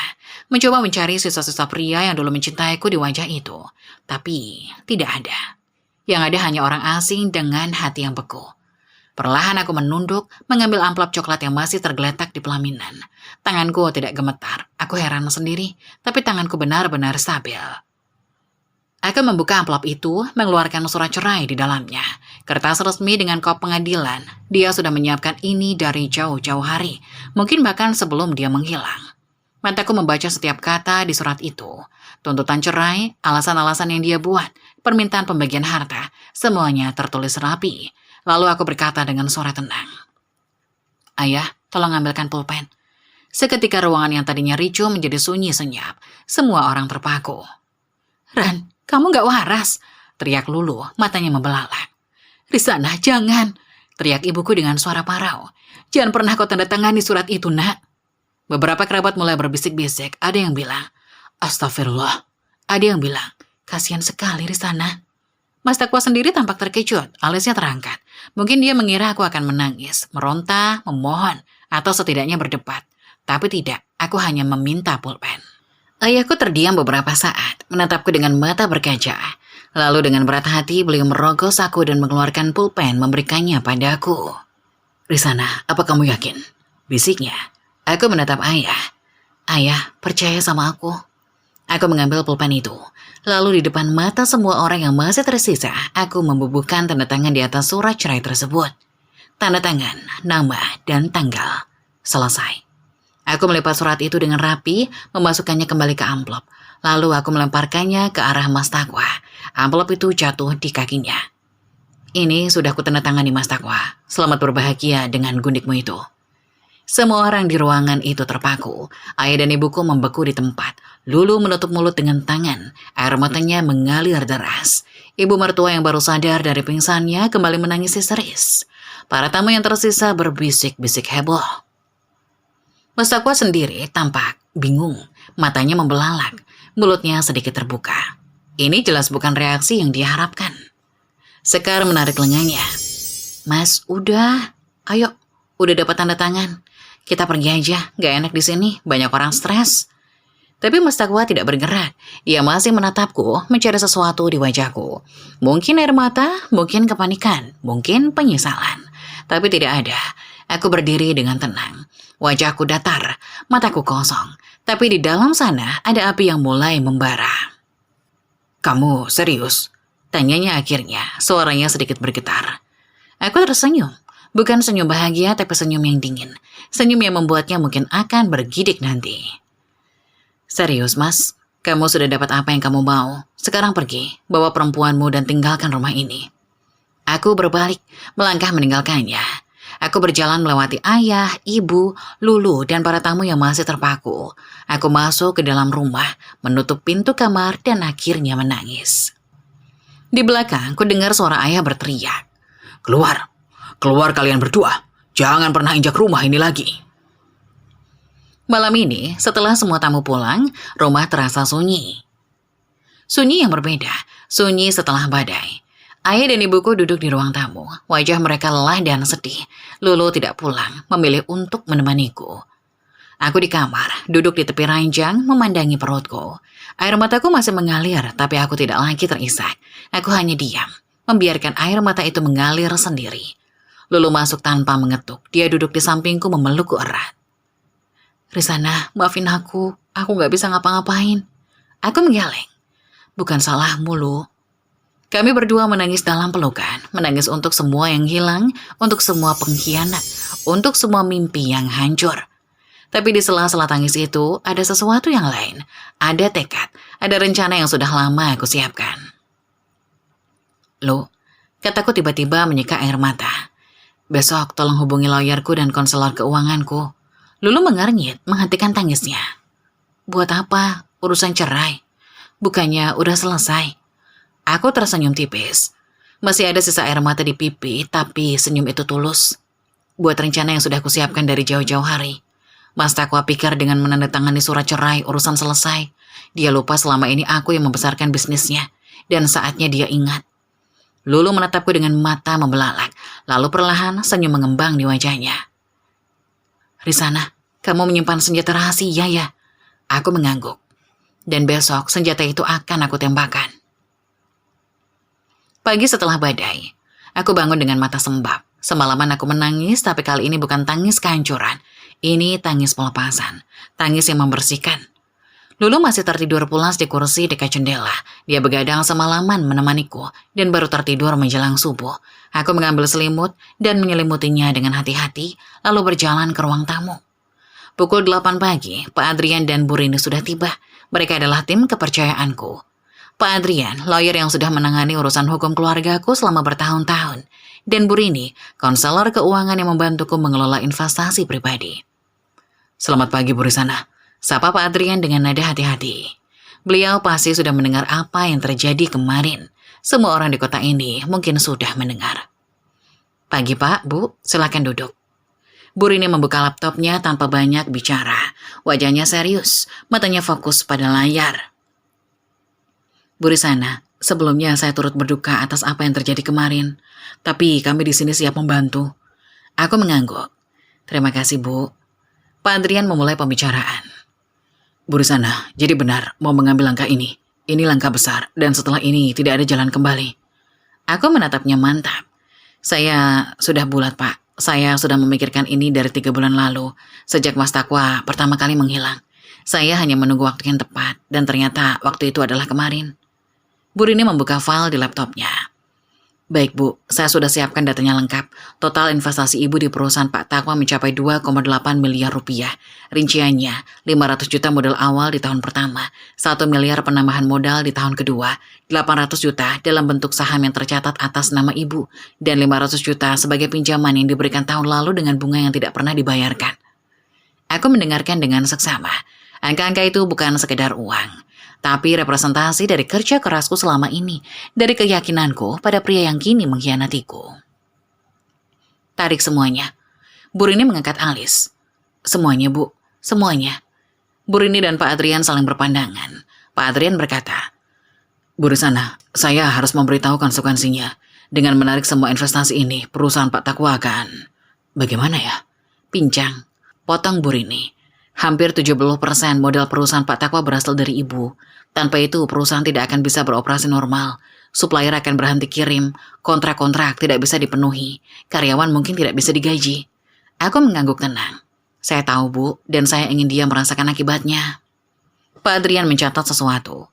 Supplier dan mitra bisnis yang Ibu kenalkan, hentikan semua kerjasama dengan perusahaan Pak Takwa. Beritahu mereka bahwa saya menarik diri dan tidak lagi terafiliasi dengan bisnisnya. Mereka bebas mau tetap bekerja sama atau tidak, tapi saya sarankan mereka berhenti. Bu Rini mengetik cepat. Siap Bu, saya akan kirimkan email ke semua kontak hari ini juga. Ada lagi Bu? Aku berpikir sejenak. Siapkan dokumen untuk sidang cerai, saya ingin prosesnya secepat mungkin. Tapi saya juga ingin memastikan hak-hak saya dan anak saya terlindungi. Saya tidak mau dia bisa mengklaim apapun lagi setelah ini. Pak Adrian mengangguk. Sudah saya siapkan draftnya Bu, saya akan daftarkan ke pengadilan minggu ini. Kami menghabiskan 2 jam berikutnya, membahas detail-detail kecil, setiap angka, setiap dokumen, setiap langkah hukum. Aku ingin semuanya sempurna, tidak ada celah untuknya bersembunyi. Setelah mereka pergi, Lulu muncul dari kamar dengan mata masih setengah tidur. Risana, tadi ada tamu, kok aku dengar suara orang? Aku tersenyum. Timku berlu, rencana sudah berjalan. Lulu mengucuk mata, lalu tersenyum lebar. Gak sabar lihat ekspresi Mas Takwa. 2 hari lagi Lu, kita lihat. 2 hari kemudian guncangan mulai terasa. Pagi itu aku sedang duduk di ruang tamu sambil membaca buku kehamilan ketika aku dengar suara mobil berhenti kasar di depan rumah. Pintu pagar dibanting, langkah kaki cepat mendekat. Mas Takwa muncul di ambang pintu dengan wajah merah padam. Bajunya kusut, rambutnya acak-acakan. Matanya merah seperti kurang tidur. Jauh berbeda dari penampilannya 2 hari lalu yang sombong dengan jas mahal. Kali ini dia sendirian, tanpa sekar. Risana, teriaknya setengah membentak. Apa-apaan ini? Aku tetap duduk tenang, meletakkan buku di pangkuanku. Ada apa Mas Takwa? Kok marah-marah? Nanti tetangga dengar. Dia masuk tanpa izin, berdiri di depanku dengan napas memburu. Jangan pura-pura bodoh. Kamu tarik semua investasi. Kamu putus semua supplier. Kamu suruh mitra bisnisku berhenti kerjasama. Aku menatap datar. Oh itu. Iya Mas, saya tarik semua investasi saya. Saya hentikan semua kerjasama. Ada masalah? Masalah? Dia hampir meledak. Perusahaanku lumpuh. Hari ini supplier tidak mau kirim bahan baku karena katanya kamu minta berhenti. Kontrak produksi minggu depan terancam batal. Karyawan mulai bertanya-tanya. Semua mitra bisnisku tiba-tiba kabur. Aku mengangguk pelan. Wah, parah juga ya. Dia mengepalkan tangan, urat di lehernya menegang. Ini tidak adil, kamu sengaja menghancurkanku. Perlahan aku berdiri. Perutku yang besar membuat gerakanku sedikit lambat, tapi mataku tidak pernah lepas dari wajahnya. Tidak adil? Aku menatap matanya tajam. Kamu meninggalkanku saat hamil 3 bulan, menghilang tanpa kabar selama 3 bulan, lalu datang dengan gundik di acara 7 bulananku untuk minta cerai di depan keluarga besar dan tamu undangan, dan kamu bilang ini tidak adil? Dia terdiam. Mulutnya terbuka tapi tidak ada suara yang keluar. Aku melangkah mendekat. Kamu lupa Mas Sakwa, sebelum kamu menjadi pengusaha sukses yang dipuji orang, sebelum kamu jalan dengan sekar dan menghamburkan uang di hotel bintang 5, aku yang membiayaimu. Aku yang memberi modal 500 juta dari tabungan pribadi. Aku yang mengenalkanmu pada supplier. Aku yang membantumu siang malam menyusun strategi. Aku yang menemani klien makan malam, yang mengurus perizinan, yang membuatkan proposal. Napasku mulai terengah, tapi tidak bisa aku hentikan. Kamu hanya menjalankan, Mas, tapi aku yang membangun. Dan sekarang kamu pikir, kamu bisa seenaknya membuangku.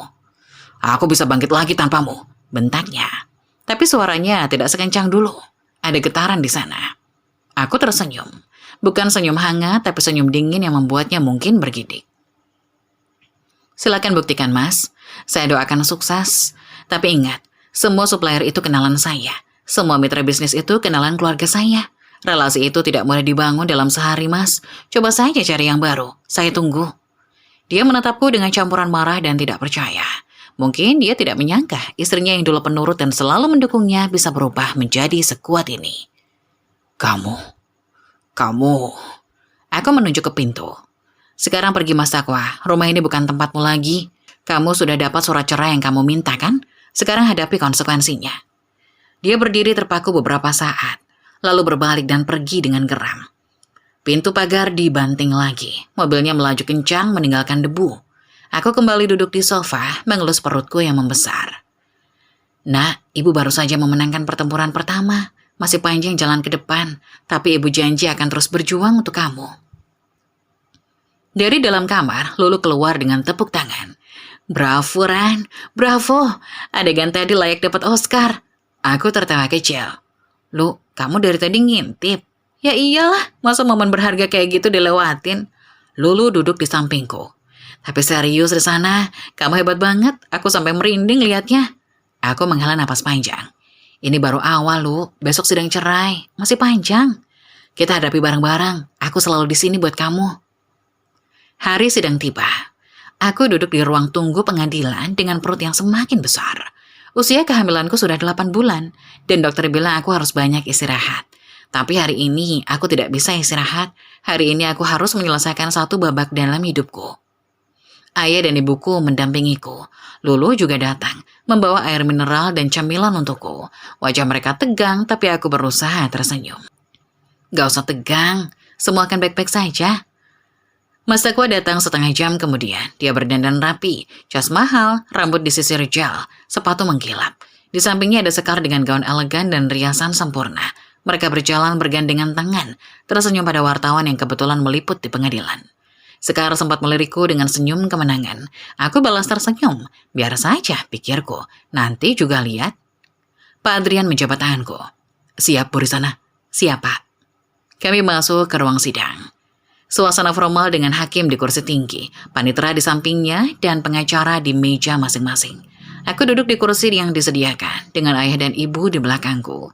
Sidang dimulai. Hakim membacakan berkas perkara, lalu memberikan kesempatan pada kedua belah pihak untuk menyampaikan pendapat. Pengacara Mas Sakwa, seorang pria tambun dengan kacamata tebal, langsung angkat bicara. Yang mulia, klien kami menuntut pembagian harta gonogini yang adil. Selama pernikahan, klien kami telah membangun perusahaan dari nol hingga menjadi besar. Semua itu adalah jerih payahnya sendiri. Oleh karena itu, kami menuntut 50% dari seluruh aset yang diperoleh selama pernikahan. Pak Adrian merespon dengan tenang. Yang mulia, izinkan saya menunjukkan bukti-bukti yang membantah pernyataan tersebut. Hakim mengangguk. Silakan. Pak Adrian mengeluarkan setumpuk dokumen. Ini adalah bukti transfer modal awal sebesar 500 juta rupiah dari rekening klien kami. Risana, ke rekening Pak Takwa di tahun pertama pernikahan. Ini bukti transfer penambahan modal 1 miliar di tahun kedua. Ini bukti kepemilikan saham atas nama Risana senilai 800 juta. Dan ini bukti pinjaman 500 juta yang tidak pernah dikembalikan. Suasana ruang sidang hening. Wajah Mas Takwa mulai pucat. Pak Adrian melanjutkan. Selain itu, kami punya kesaksian dari supplier dan mitra bisnis bahwa semua koneksi awal diperkenalkan oleh Risana. Juga bukti bahwa Risana yang mengurus perizinan, strategi pemasaran, dan bahkan menemani klien-klien di tahun-tahun awal. Tanpa Risana, perusahaan Pak Takwa tidak akan pernah ada. Hakim mengamati dokumen-dokumen itu dengan seksama. Sekarang giliranku, Pak Adrian memberi isyarat dan aku berdiri. Dengan tenang aku bicara. Yang mulia, selama 3 tahun pernikahan saya tidak hanya menjadi istri. Saya adalah partner bisnis, konsultan, investor, dan pendukung utama suami saya. Saya memberikan modal awal, koneksi, dan strategi yang membuat usahanya berkembang. Saya menanggung beban finansial saat dia mulai, dan saya tetap setia pada dia saat dia meninggalkan saya. Aku mengeluarkan map berisi foto-foto. Ini adalah bukti bahwa selama 3 bulan kepergiannya dengan alasan proyek di Kalimantan, dia sebenarnya tinggal di provinsi sebelah bersama perempuan lain. Ini foto mereka bersama. Nama perempuan itu Sekar, pegawai bank. Mereka sudah tinggal bersama selama 2 bulan sebelum dia muncul di acara 7 bulanan saya dan meminta cerai. Sekar yang duduk di kursi pengunjung langsung berubah wajahnya, merah padam. Dia ingin bicara tapi Mas Takwa menahannya. Aku melanjutkan. Saya mengandung anaknya yang mulia. Saya menjalani kehamilan sendirian, kontrol sendiri, mual sendiri, menangis sendiri. Dan saat saya merayakan 7 bulanan, dia datang dengan perempuan itu, melemparkan surat cerai di depan keluarga besar dan tamu undangan, lalu menghina saya di depan umum. Mataku mulai berkaca-kaca, tapi kutahan. Saya tidak menuntut balas yang mulia, saya hanya ingin hak saya dan hak anak saya dilindungi. Saya tidak ingin pria yang sudah mengkhianati saya ini mendapat lebih dari yang seharusnya. Hakim mengangguk, wajahnya menunjukkan simpati. Majelis akan mempertimbangkan semuanya dengan seksama. Sidang ditunda 1 jam untuk musyawarah. 1 jam kemudian kami kembali masuk. Jantungku berdebar kencang. Lulu memegang tanganku dari belakang. Hakim membacakan putusan. Berdasarkan bukti-bukti yang diajukan, majelis memutuskan. Pertama, perceraian dikabulkan dengan segala akibat hukumnya. Kedua, pembagian harta Gonogini ditetapkan sebagai berikut. Tergugat, Mas Takwa mendapatkan 20% dari total aset yang diperoleh selama pernikahan. Penggugat Risana mendapatkan 80% dari total aset.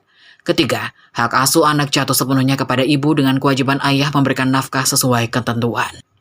Mas Takwa terpana. Wajahnya berubah campuran antara marah dan tidak percaya. 20%? Tidak mungkin. Ini tidak adil. Hakim mengetuk palu. Putusan ini final dan mengikat. Jika tidak puas, saudara bisa mengajukan banding. Sekar mulai histeris di belakang. Mas, katanya dapat 50%. Katanya kita bisa hidup mewah. Ini gimana? Mas Takwa menoleh padanya dengan wajah frustrasi. Diam. Aku berdiri merapikan kebaya. Pak Adrian menjabat tanganku. Selamat Bu Risana, ini keputusan terbaik. Terima kasih Pak. Ayah dan ibu memelukku. Lulu menangis bahagia. Riz, kamu menang. Kamu menang di sana. Aku menatap Mas Takwa yang masih terduduk lemas di kursinya. Sekar sudah meninggalkannya dengan wajah cemberut. Mungkin dia baru sadar bahwa pria yang dia rebut ternyata tidak sekaya yang dia kira. Aku melangkah mendekati Mas Takwa. Dia mendongak, matanya merah. Mas Takwa, kataku pelan. Kamu dapat 20%, itu masih 3 miliar. Jumlahnya sangat besar. Saya harap kamu bisa menggunakan uang itu dengan bijak. Tapi ingat, saya tidak akan pernah membantu kamu lagi. Mulai hari ini kita benar-benar selesai. Dia tidak menjawab, hanya menunduk. Aku berbalik, melangkah keluar dari ruang sidang. Sinar matahari menyambutku di luar. Untuk pertama kalinya sejak sekian lama, aku merasa bebas. Nak, bisikku pada perutku. Kita resmi sendiri, tapi ibu janji kita akan baik-baik saja. 2 bulan setelah sidang cerai, hidupku memasuki babak baru yang paling dinantikan. Pukul 3 pagi, aku terbangun dengan rasa mulas yang berbeda. Ini bukan mulas biasa, ini mulas yang semakin kuat, semakin teratur dan semakin menyakitkan. Aku langsung tahu, waktunya sudah tiba. Bu, Ibu. Aku berteriak sekencang tenaga di sela kontraksi. Ibu masuk ke kamar dengan mata masih setengah terpejam, tapi langsung melek begitu melihat ekspresiku. Ya Allah nak, sudah waktunya. Aku mengangguk, menahan sakit. Ibu segera membangunkan ayah dan Lulu yang kebetulan menginap. Dalam hitungan menit, rumah yang tadinya sunyi berubah menjadi hiruk-pikuk. Lulu berlarian, mencari tas yang sudah kusiapkan sejak sebulan lalu. Ayah memanaskan mobil. Ibu membantuku berganti pakaian di sela kontraksi yang datang silih berganti. Risana, kuat nak, sebentar lagi sampai rumah sakit, ucap ibu sambil memegang tanganku erat. Perjalanan ke rumah sakit terasa seperti perjalanan terpanjang dalam hidupku. Setiap lubang di jalan terasa seperti gempa bumi. Setiap kontraksi membuatku meringis kesakitan. Tapi di balik semua rasa sakit itu, ada antisipasi yang luar biasa. Sebentar lagi aku akan bertemu dengan makhluk kecil yang selama ini menendang-nendang di dalam perutku. Tiba di rumah sakit pukul 4 pagi. Tim medis segera membawaku ke ruang bersalin. Ibu dan Lulu mendampingi, sementara ayah menunggu di luar dengan gelisah. Proses persalinan berlangsung selama 8 jam. 8 jam penuh perjuangan, teriakan, air mata, dan keringat. Ada saat-saat di mana aku merasa tidak sanggup, ingin menyerah saja. Tapi setiap kali aku membayangkan wajah mungil yang akan segera kulihat, kekuatan baru muncul entah dari mana. Lulu memegang tanganku sepanjang proses, sesekali menyeka keringat di dahiku. Kamu kuat, Ran. Kamu wanita terkuat yang pernah aku kenal. Bentar lagi, bentar lagi. Akhirnya pukul 12 siang, terdengar suara tangis pertama. Tangisan itu kecil, mungil, dan begitu kuat, begitu penuh kehidupan. Dokter mengangkat bayiku, memperlihatkannya kepadaku. Selamat Bu, bayinya laki-laki, sehat, beratnya 3,2 kilogram. Air mataku tumpah, tangis haru bercampur lega. Lulu menangis di sampingku, ibu bersyukur dengan suara bergetar. Mereka meletakkan bayiku di dadaku. Tubuh mungil itu hangat, basah, dan bergerak-gerak kecil. Matanya masih terpejam, rambutnya hitam lebat. Tangannya mungil dengan jari-jari lentik. Hai nak, bisikku di telinganya. Akhirnya mama lihat kamu, akhirnya kamu ada di sini. Dia menggerakkan sedikit, seperti merespon suaraku. Dan di saat itu aku tahu, semua pengorbanan, semua rasa sakit, semua pengkhianatan, semuanya terbayar lunas. 3 hari kemudian, aku pulang ke rumah. Ayah dan ibu sudah menyiapkan kamar kecil yang cantik dengan nuansa biru dan putih. Tempat tidur mungil, lemari pakaian kecil, dan berbagai pernak-pernik lucu. Kunamai dia Tanael Arkana Putra. Hari-hari pertama sebagai ibu adalah masa penyesuaian yang luar biasa. Bangun setiap 2 jam untuk menyusui, mengganti popok, menimbang saat dia rewel. Aku kurang tidur, fisik lelah tapi hati penuh kebahagiaan yang tidak bisa dijelaskan dengan kata-kata. Ayah dan ibu begitu sayang pada Tanael. Ibu rela begadang bergantian denganku, membuatkanku makanan bergizi agar ASI lancar, dan selalu siap sedia saat Tanael rewel.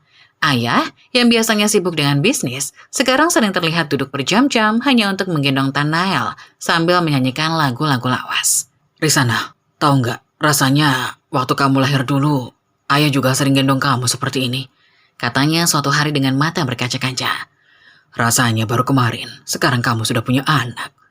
Aku tersenyum memeluk ayah dari belakang. Sekarang giliran Tanael yang digendong ayah. Lulu juga mampir tiap hari. Dia mengaku ketagihan melihat keponakan kesayangannya. Di sana, Tanael ini ganteng banget ya. Nanti kalau gede pasti banyak yang naksir. Lu, dia baru sebulan, udah dibayangin pacaran. Ya nggak sekarang lah, nanti kalau udah dewasa. Tapi serius Ran, matanya bulat, hidungnya mancung, rambutnya lebat, perfect. Suatu hari, Ibu Sumarni datang berkunjung. Ini kali pertamanya setelah melahirkan. Beliau datang dengan wajah sedikit cemas, mungkin takut aku akan melarangnya bertemu cucu. Ya Allah, ini cucu saya, ini darah daging saya, isaknya. Dia mirip Takwa waktu kecil, waktu Takwa bayi, dia juga seperti ini, rambutnya lebat, matanya bulat. Aku mengamatinya dari samping. Beliau memang tidak pernah bersalah atas perbuatan anaknya. Selama ini Ibu Sumarni selalu baik padaku. Datang saat Mas Takwa menghilang, menemaniku saat hamil, dan sekarang merindukan cucunya. Ibu minta maaf sekali di sana. Ibu minta maaf atas kelakuan anak ibu. Ibu tidak mendidiknya dengan benar. Saya gagal sebagai ibu, katanya sambil masih menangis. Aku duduk di sampingnya memegang tangannya. Bu, saya tidak pernah menyalahkan ibu. Mas Takwa sudah dewasa waktu dia melakukan semua itu. Pilihannya sendiri, bukan didikan ibu. Beliau memelukku erat. Kamu wanita kuat. Kamu wanita baik. Saya bangga punya mantu seperti kamu. Meskipun anak saya bodoh tidak bisa mempertahankanmu. Semoga Allah membalas semua kebaikanmu. Setelah tangisnya reda, Ibu Sumarni mulai bercerita tentang Mas Takwa. Beliau menghela napas panjang sebelum memulai. Takwa sekarang sudah putus hubungan dengan kami, Ran. Aku mengernyit. Putus hubungan? Maksud ibu? Dia pergi dengan perempuan itu, Sekar. Setelah cerai dia dapat uang 3 miliar dari hasil gonogini kan. Saya pikir dia akan pakai uang itu untuk bangkit lagi, atau setidaknya untuk modal usaha. Tapi tidak, Ran. Dia malah menghambur-hamburkannya. Ibu Sumarni melanjutkan. Mereka jalan-jalan ke Eropa, ke Prancis, Italia, ke Swiss, beli barang-barang branded. Ada tas Hermes, sepatu Gucci, jam tangan, Rolex. Foto-fotonya dipajang di media sosial, pamer terus. Saya tahu karena masih ada kerabat yang follow dan kasih tahu saya. Aku diam mendengarkan. Sekar itu katanya pegawai bank. Tapi setelah dapat uang dia langsung resign, ikut Takwa kemanapun. Saya curiga dia hanya memanfaatkan anak saya. Tapi ya, anak saya sudah buta di sana. Gak bisa dibilangin. Sekarang? Tanyaku. Ibu tidak tahu pasti, mereka sudah jarang hubungi keluarga. Tapi kata orang, Sekar itu royal sekali. Belanja apa saja, gak pernah lihat harga. Mungkin uangnya cepat habis kalau seperti itu. Aku menghela napas. Saya hanya bisa mendoakan yang terbaik untuknya, Bu. Semoga dia bisa sadar sebelum semuanya terlambat. Ibu Sumarni mengusap air matanya. Kamu masih mau mendoakannya setelah semua yang dia lakukan? Aku tersenyum tipis. Saya tidak menyimpan dendam, Bu. Dendam hanya akan memberatkan hati saya sendiri. Saya sudah memaafkannya, tapi saya tidak akan pernah melupakan apa yang terjadi. Dan saya tidak akan membiarkannya menyakiti saya lagi. Ibu Sumarni menatapku dengan kagum. Kamu dewasa sekali, Ran. Jauh lebih dewasa dari anak saya.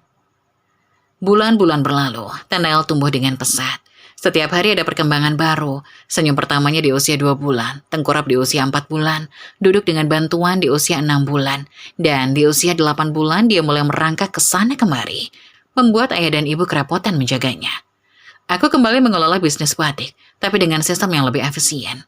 Aku merekrut manajer profesional untuk mengurus operasional sehari-hari, sehingga aku bisa lebih banyak waktu di rumah. Tapi ketika Tanael tidur, aku bekerja. Menyusun strategi pemasaran, merancang koleksi baru, mengembangkan jaringan ekspor. Di usia Tanael 1 tahun, aku membuka cabang butik ketiga di mall terbesar di kota. Peresmiannya dihadiri oleh banyak relasi bisnis dan media lokal. Aku menggendong Tanael saat memotong pita, dan foto itu muncul di koran keesokan harinya dengan judul, Risana, ibu tunggal sukses di balik brand batik Sekar Arum. Lulu memotong artikel itu dan menempelkannya di lemari es. Ini bukti, Riz, kamu bisa bangkit dan sukses tanpa dia. Aku tersenyum. Iya, aku bisa, dan aku akan terus bisa. Malam itu setelah Tanael tidur, aku duduk di balkon kamar memandangi langit malam yang bertabur bintang. 12 bulan sudah berlalu sejak perceraian. 12 bulan penuh perjuangan, air mata tapi juga kebahagiaan. Waktu berlalu seperti kilat. Rasanya baru kemarin aku menggendong Tanael yang masih merah. Kini dia sudah 2 tahun. Sebatang pohon kecil yang tumbuh dengan cepat, penuh kejutan dan keceriaan. Tanael Arkana Putra, 2 tahun, adalah anak yang aktif dan cerdas. Rambutnya hitam lebat seperti saat lahir. Matanya bulat cemerlang dengan sorot rasa ingin tahu yang tinggi. Dia sudah bisa bicara banyak kata, bahkan kalimat pendek. Setiap pagi, dia akan berlari ke kamarku sambil berteriak, "Ibu, ibu, bangun, main." Dia sangat dekat dengan kakek dan neneknya. Ayah mengajak ke kebun belakang, memperkenalkan berbagai tanaman. Ibu mengajaknya memasak kue kecil-kecil, meski hasilnya lebih banyak belepotan daripada rapi. Lulu, yang setiap minggu datang, sudah seperti bibi favoritnya yang selalu membawakan mainan baru. Hari-hari dipenuhi dengan tawa, pelukan, dan sesekali tangisan rewel kalau minta sesuatu yang tidak dituruti. Rumah yang dulu terasa sepi setelah Mas Takwa pergi, kini penuh dengan suara riuh seorang anak kecil. Di sisi lain, butik batikku semakin berkembang pesat. 2 tahun setelah perceraian, aku berhasil membuka cabang keempat di kota tetangga dan sedang mempersiapkan cabang kelima di provinsi sebelah. Toko online Sekar Arum juga melesat. Aku merekrut tim khusus untuk mengelola media sosial dan marketplace. Hasilnya, omset penjualan online melampaui penjualan offline dalam waktu 1 tahun. Pencapaian terbesar datang ketika aku mendatangi kontrak ekspor ke Malaysia dan Singapura. Sebuah perusahaan mode di Kuala Lumpur tertarik dengan koleksi batik kontemporerku. Di Singapura, sebuah butik di Orchard Road mulai menjual produk Sekar Arum dengan label Premium Indonesian Batik. Namaku mulai dikenal di kalangan pengusaha batik. Aku diundang menjadi pembicara di seminar-seminar kewirausahaan. Diwawancarai majalah bisnis dan masuk dalam daftar 30 perempuan pengusaha muda paling berpengaruh versi sebuah media nasional. Lulu bilang suatu hari, Riz, kamu tuh inspirasiku. Dulu lihat kamu hancur, nangis tiap malam. Sekarang lihat kamu di majalah, jadi pembicara di acara gede. Dari patah hati, bisa bangkit jadi wanita karir sukses. Luar biasa. Aku tertawa. Semua karena Tanael, Lu. Dia alasanku untuk terus maju. Setiap kali aku lelah atau mau menyerah, aku lihat wajahnya. Dan aku ingat, aku harus kuat buat dia. Tapi tetap aja, kamu yang memilih untuk bangkit. Kamu yang memilih untuk gak tenggelam dalam kesedihan. Kamu hebat, Ran. Kamu juga hebat, selalu ada buat aku. Kami berpelukan seperti dulu saat SMA. Persahabatan yang tidak pernah pudar meski waktu berlalu. Tanael juga mulai menunjukkan ketertarikan pada batik. Setiap kali aku bekerja di ruang desain, dia akan duduk di sampingku dengan kertas dan krayonnya. Menggambar coretan abstrak yang katanya adalah batik buatan Tanael. Ini buat ibu, katanya suatu hari memberikan kertas penuh coretan warna-warni. Aku berpura-pura mengamati dengan serius. Wah, ini bagus sekali, Nak. Motif apa ini? Ini motif Tanael sayang ibu. Aku hampir menangis mendengarnya. Ibu juga sayang Tanael, Nak. Sayang banget. Dia memelukku dengan tangan mungilnya. Dan di saat itu aku merasa menjadi perempuan paling beruntung di dunia. Ibu Sumarni tetap rutin mengunjungi kami. Setiap 2 minggu sekali, beliau datang dari kota sebelah membawa oleh-oleh untuk Tanael. Kadang baju baru, kadang mainan, kadang makanan kesukaan cucunya. Tanael sangat sayang pada neneknya. Setiap kali Ibu Sumarni datang, dia akan berlari menyambut, berteriak, "Nek, Nek!" Dengan suara ceria, Ibu Sumarni akan menggendongnya erat, mengecup pipinya berkali-kali. Suatu sore, setelah Tanael tidur siang, Ibu Sumarni duduk bersamaku di ruang tamu. Wajahnya terlihat lebih tua dari 2 tahun lalu. Rambutnya makin putih, keruti wajah makin dalam. "Risana, Ibu mau cerita sesuatu," katanya dengan nada berat. "Ada apa, Bu?" Dia menghela napas panjang. "Tentang Takwa." Aku diam mempersiapkan diri untuk mendengar kabar apapun. "Ibu dapat kabar dari kenalan. Takwa usahanya bangkrut total." Aku tidak terlalu terkejut, sudah kuduga akan terjadi. Setelah dapat uang 3 miliar dari cerai, dia dan Scar hidup bermewah-mewah. Jalan-jalan ke Eropa, beli barang branded, nginep di hotel bintang 5, makan di restoran mahal. Setahun pertama, mereka menghabiskan hampir 2 miliar. Setahun kedua, sisa uangnya dipakai buat buka usaha lagi. Kafe katanya, tapi karena tidak punya pengalaman, kafe itu bangkrut dalam 6 bulan. Rugi besar. Ibu Sumarni melanjutkan dengan suara bergetar. "Sekarang uangnya habis, kafe tutup. Sekar, dia pergi, Ran. Kabur bawa sisa uang dan mobil. Katanya sih pergi dengan laki-laki lain. Takwa ditinggal sendirian, gak punya apa-apa." Aku diam mencerna informasi itu. Ibu dengar dia mencoba minta tolong ke saudara-saudara, tapi tidak ada yang mau menerima. Mereka masih marah atas perlakuannya padamu dulu. Ibu juga tidak tahu harus bagaimana. Di satu sisi dia anak ibu, di sisi lain ibu malu sendiri sama kelakuannya. Aku memegang tangan Ibu Sumarni. "Bu, saya tidak bisa memberitahu ibu harus gimana. Itu keputusan ibu sebagai ibunya. Tapi saya menghargai ibu yang tetap menjaga hubungan baik dengan saya dan Tanael." Ibu Sumarni menangis pelan. "Kamu baik sekali, Ran. Terlalu baik. Sementara anakku bodoh." Beberapa minggu setelah percakapan itu, sebuah kejadian tak terduga terjadi. Sore itu, aku sedang duduk di ruang desain. Aku sedang menyelesaikan sketsa untuk koleksi baru. Tanael bermain di ruang tamu dengan pengasuhnya. Ayah dan ibu sedang pergi ke acara arisan. Tiba-tiba intercom rumah berbunyi, suara satpam dari pos depan. "Ibu Risma, maaf mengganggu. Ini ada tamu, mengaku bernama Mas Takwa. Dia memaksa masuk, Bu." Hatiku berdetak kencang. 2 tahun. 2 tahun sejak terakhir kali kulihat dia di ruang sidang. Dan sekarang dia muncul lagi. Refleks aku ingin menolak, tapi rasa ingin tahu lebih kuat. "Biarkan dia masuk, Pak, tapi tolong kawal sampai ke pintu ya." "Baik, Bu." Aku berjalan ke jendela, mengintip dari balik tirai. Sebuah mobil tua berhenti di depan pagar. Pintu terbuka dan sesosok pria keluar. Aku hampir tidak mengenalinya. Mas Takwa yang dulu, tinggi, tegap, kulit putih bersih, rambut rapi, pakaian mahal, wangi parfum Eropa.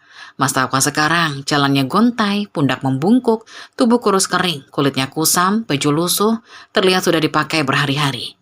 Rambutnya acak-acakan, jenggot tidak terurus, mata cekung dengan lingkaran hitam di bawahnya. Dia berjalan perlahan menuju pintu, menunduk, tidak berani menatap satpam yang mengawalnya. Aku mengambil napas dalam-dalam lalu membuka pintu. Dia mendongak. Matanya bertemu denganku. Dan untuk pertama kalinya aku tidak melihat sisa-sisa pria sombong yang dulu melemparkan surat cerai di acara 7 bulananku. Yang ada hanya pria hancur, patah, dan kosong. Ran, suaranya parau hampir tidak keluar. Maafkan aku.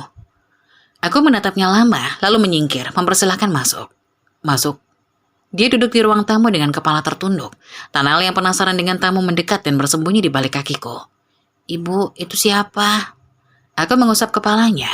Itu tamu ibu, nak. Kamu main sama mbak dulu ya. Pengasuh segera membawa Tanal ke kamar bermain. Aku duduk di kursi seberang Mas Takwa. Ceritakan, kataku singkat.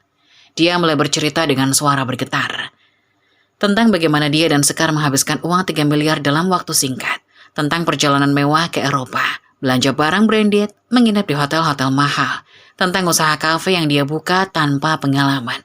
Yang bangkrut dalam 6 bulan dan menghabiskan sisa modal. Tentang Sekar, tentang perempuan yang katanya cinta mati padanya, yang ternyata hanya cinta pada uangnya. Saat uang habis, Sekar kabur. Bukan hanya pergi, tapi membawa sisa uang di rekening bersama dan mobil mewah yang dibeli tahun lalu. Aku tidak punya apa-apa lagi di sana. Usaha bangkrut, uang habis, Sekar pergi. Keluargaku sudah tidak mau menerimaku. Ibuku bilang dia malu punya anak sepertiku. Saudara-saudara tidak ada yang peduli. Aku tidak punya tempat tinggal. Tidak punya pekerjaan, tidak punya siapa-siapa. Air matanya mulai jatuh. Aku tahu aku jahat di sana. Aku tahu aku brengsek. Aku tahu aku tidak pantas minta maaf. Tapi demi Allah, aku benar-benar menyesal. Aku butuh bantuanmu. Aku butuh tempat tinggal, pekerjaan. Apapun, aku mohon. Dia berdiri dari kursinya lalu tiba-tiba berlutut. Bukan hanya berlutut tapi benar-benar bersujud di kakiku. Maafkan aku di sana. Aku minta maaf. Aku terpaku, melihat pria yang dulu sangat sombong, yang dulu menghinaku di depan umum, yang dulu melemparkan surat cerai ke pangkuanku, sekarang bersujud di kakiku. Tepat pada saat itu pintu depan terbuka. Ayah dan ibu pulang dari arisan. Mereka melihat pemandangan itu. Mas Takwa bersujud di kakiku. Di sana, apa yang terjadi? Tanya ayah dengan suara tegang. Aku mengangkat tangan, meminta mereka tenang. Lalu aku menatap Mas Takwa yang masih bersujud, menangis terseduh-seduh. Bangun, kataku. Duduklah. Mas Takwa duduk di hadapanku dengan wajah basah air mata. Aku menatapnya lama, mengenang semua yang telah terjadi. 2 tahun lalu dia datang dengan sombongnya, membawa surat cerai. Sekarang dia datang dengan hancur memohon belas kasihan. Mas Takwa, aku mulai berkata, aku tidak akan menerimamu kembali sebagai suami. Luka yang kau buat terlalu dalam. Wajahnya jatuh, tapi aku melanjutkan. Tapi aku kasihan padamu. Kau masih ayah Tanal, meskipun kau tidak pernah menjadi ayah yang baik untuknya. Aku mengambil napas dalam. Aku akan memberimu pekerjaan di butikku, bagian packing untuk toko online. Gajinya cukup untuk kebutuhan dasar. Kau bisa tinggal di mas karyawan di atas gudang. Mas Takwa terbelalak tidak percaya. Aku boleh kerja di sini. Ayah tidak setuju. Potong ayahku. Di sana, dia sudah menyakitimu. Aku menatap ayah. Ayah, saya tahu, tapi saya tidak bisa membiarkan dia mati kelaparan. Dia tetap ayah biologis Tanal. Ini bukan soal menerima dia kembali. Ini soal memberi kesempatan kedua untuknya sebagai manusia. Ayah menghela napas panjang, lalu mengangguk pasrah. Mas Takwa kembali bersujud.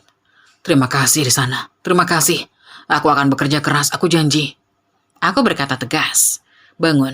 Di sini kau bukan suamiku, kau karyawanku.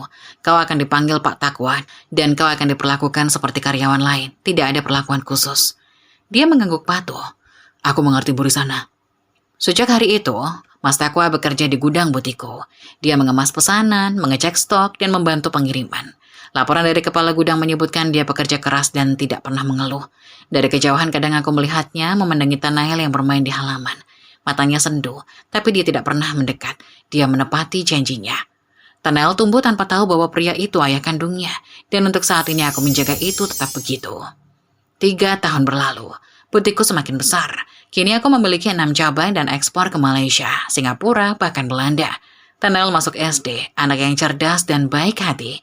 Mas Takwa, dia sudah tidak bekerja di gudangku lagi. 2 tahun lalu dia membuka usaha ekspedisi kecil-kecilan. Kini dia punya 5 motor dan 3 karyawan. Kadang dia mengirimkan hasil bumi ke rumahku tanpa pesan apapun. Aku tahu dia menikah lagi setahun lalu dengan janda pemilik warung dekat gudang. Sederhana tapi dia tampak bahagia. Hari ini aku menerima undangan pernikahan putri Ibu Sumarni dari pernikahan keduanya.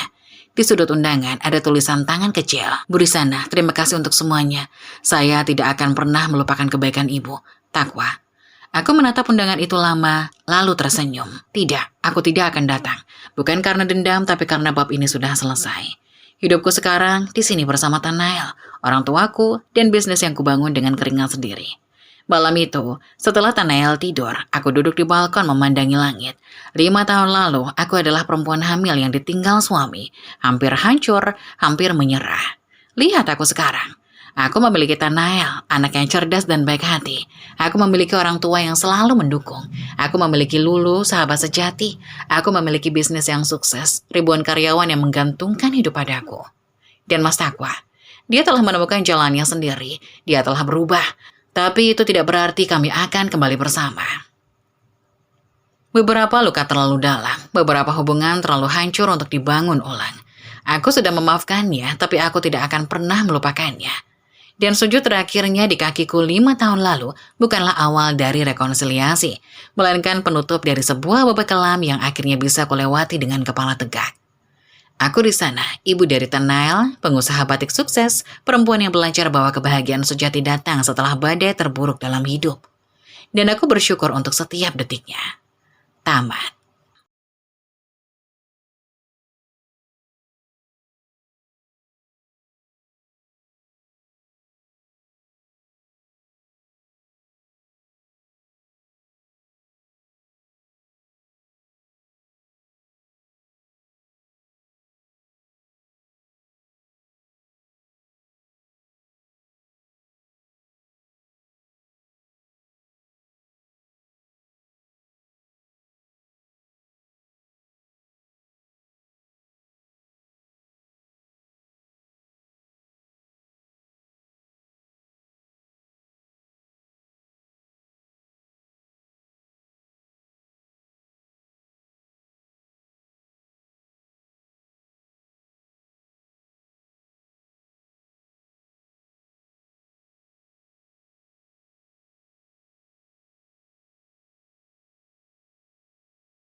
Boleh banget bagikan pendapat Bunda di kolom komentar ya.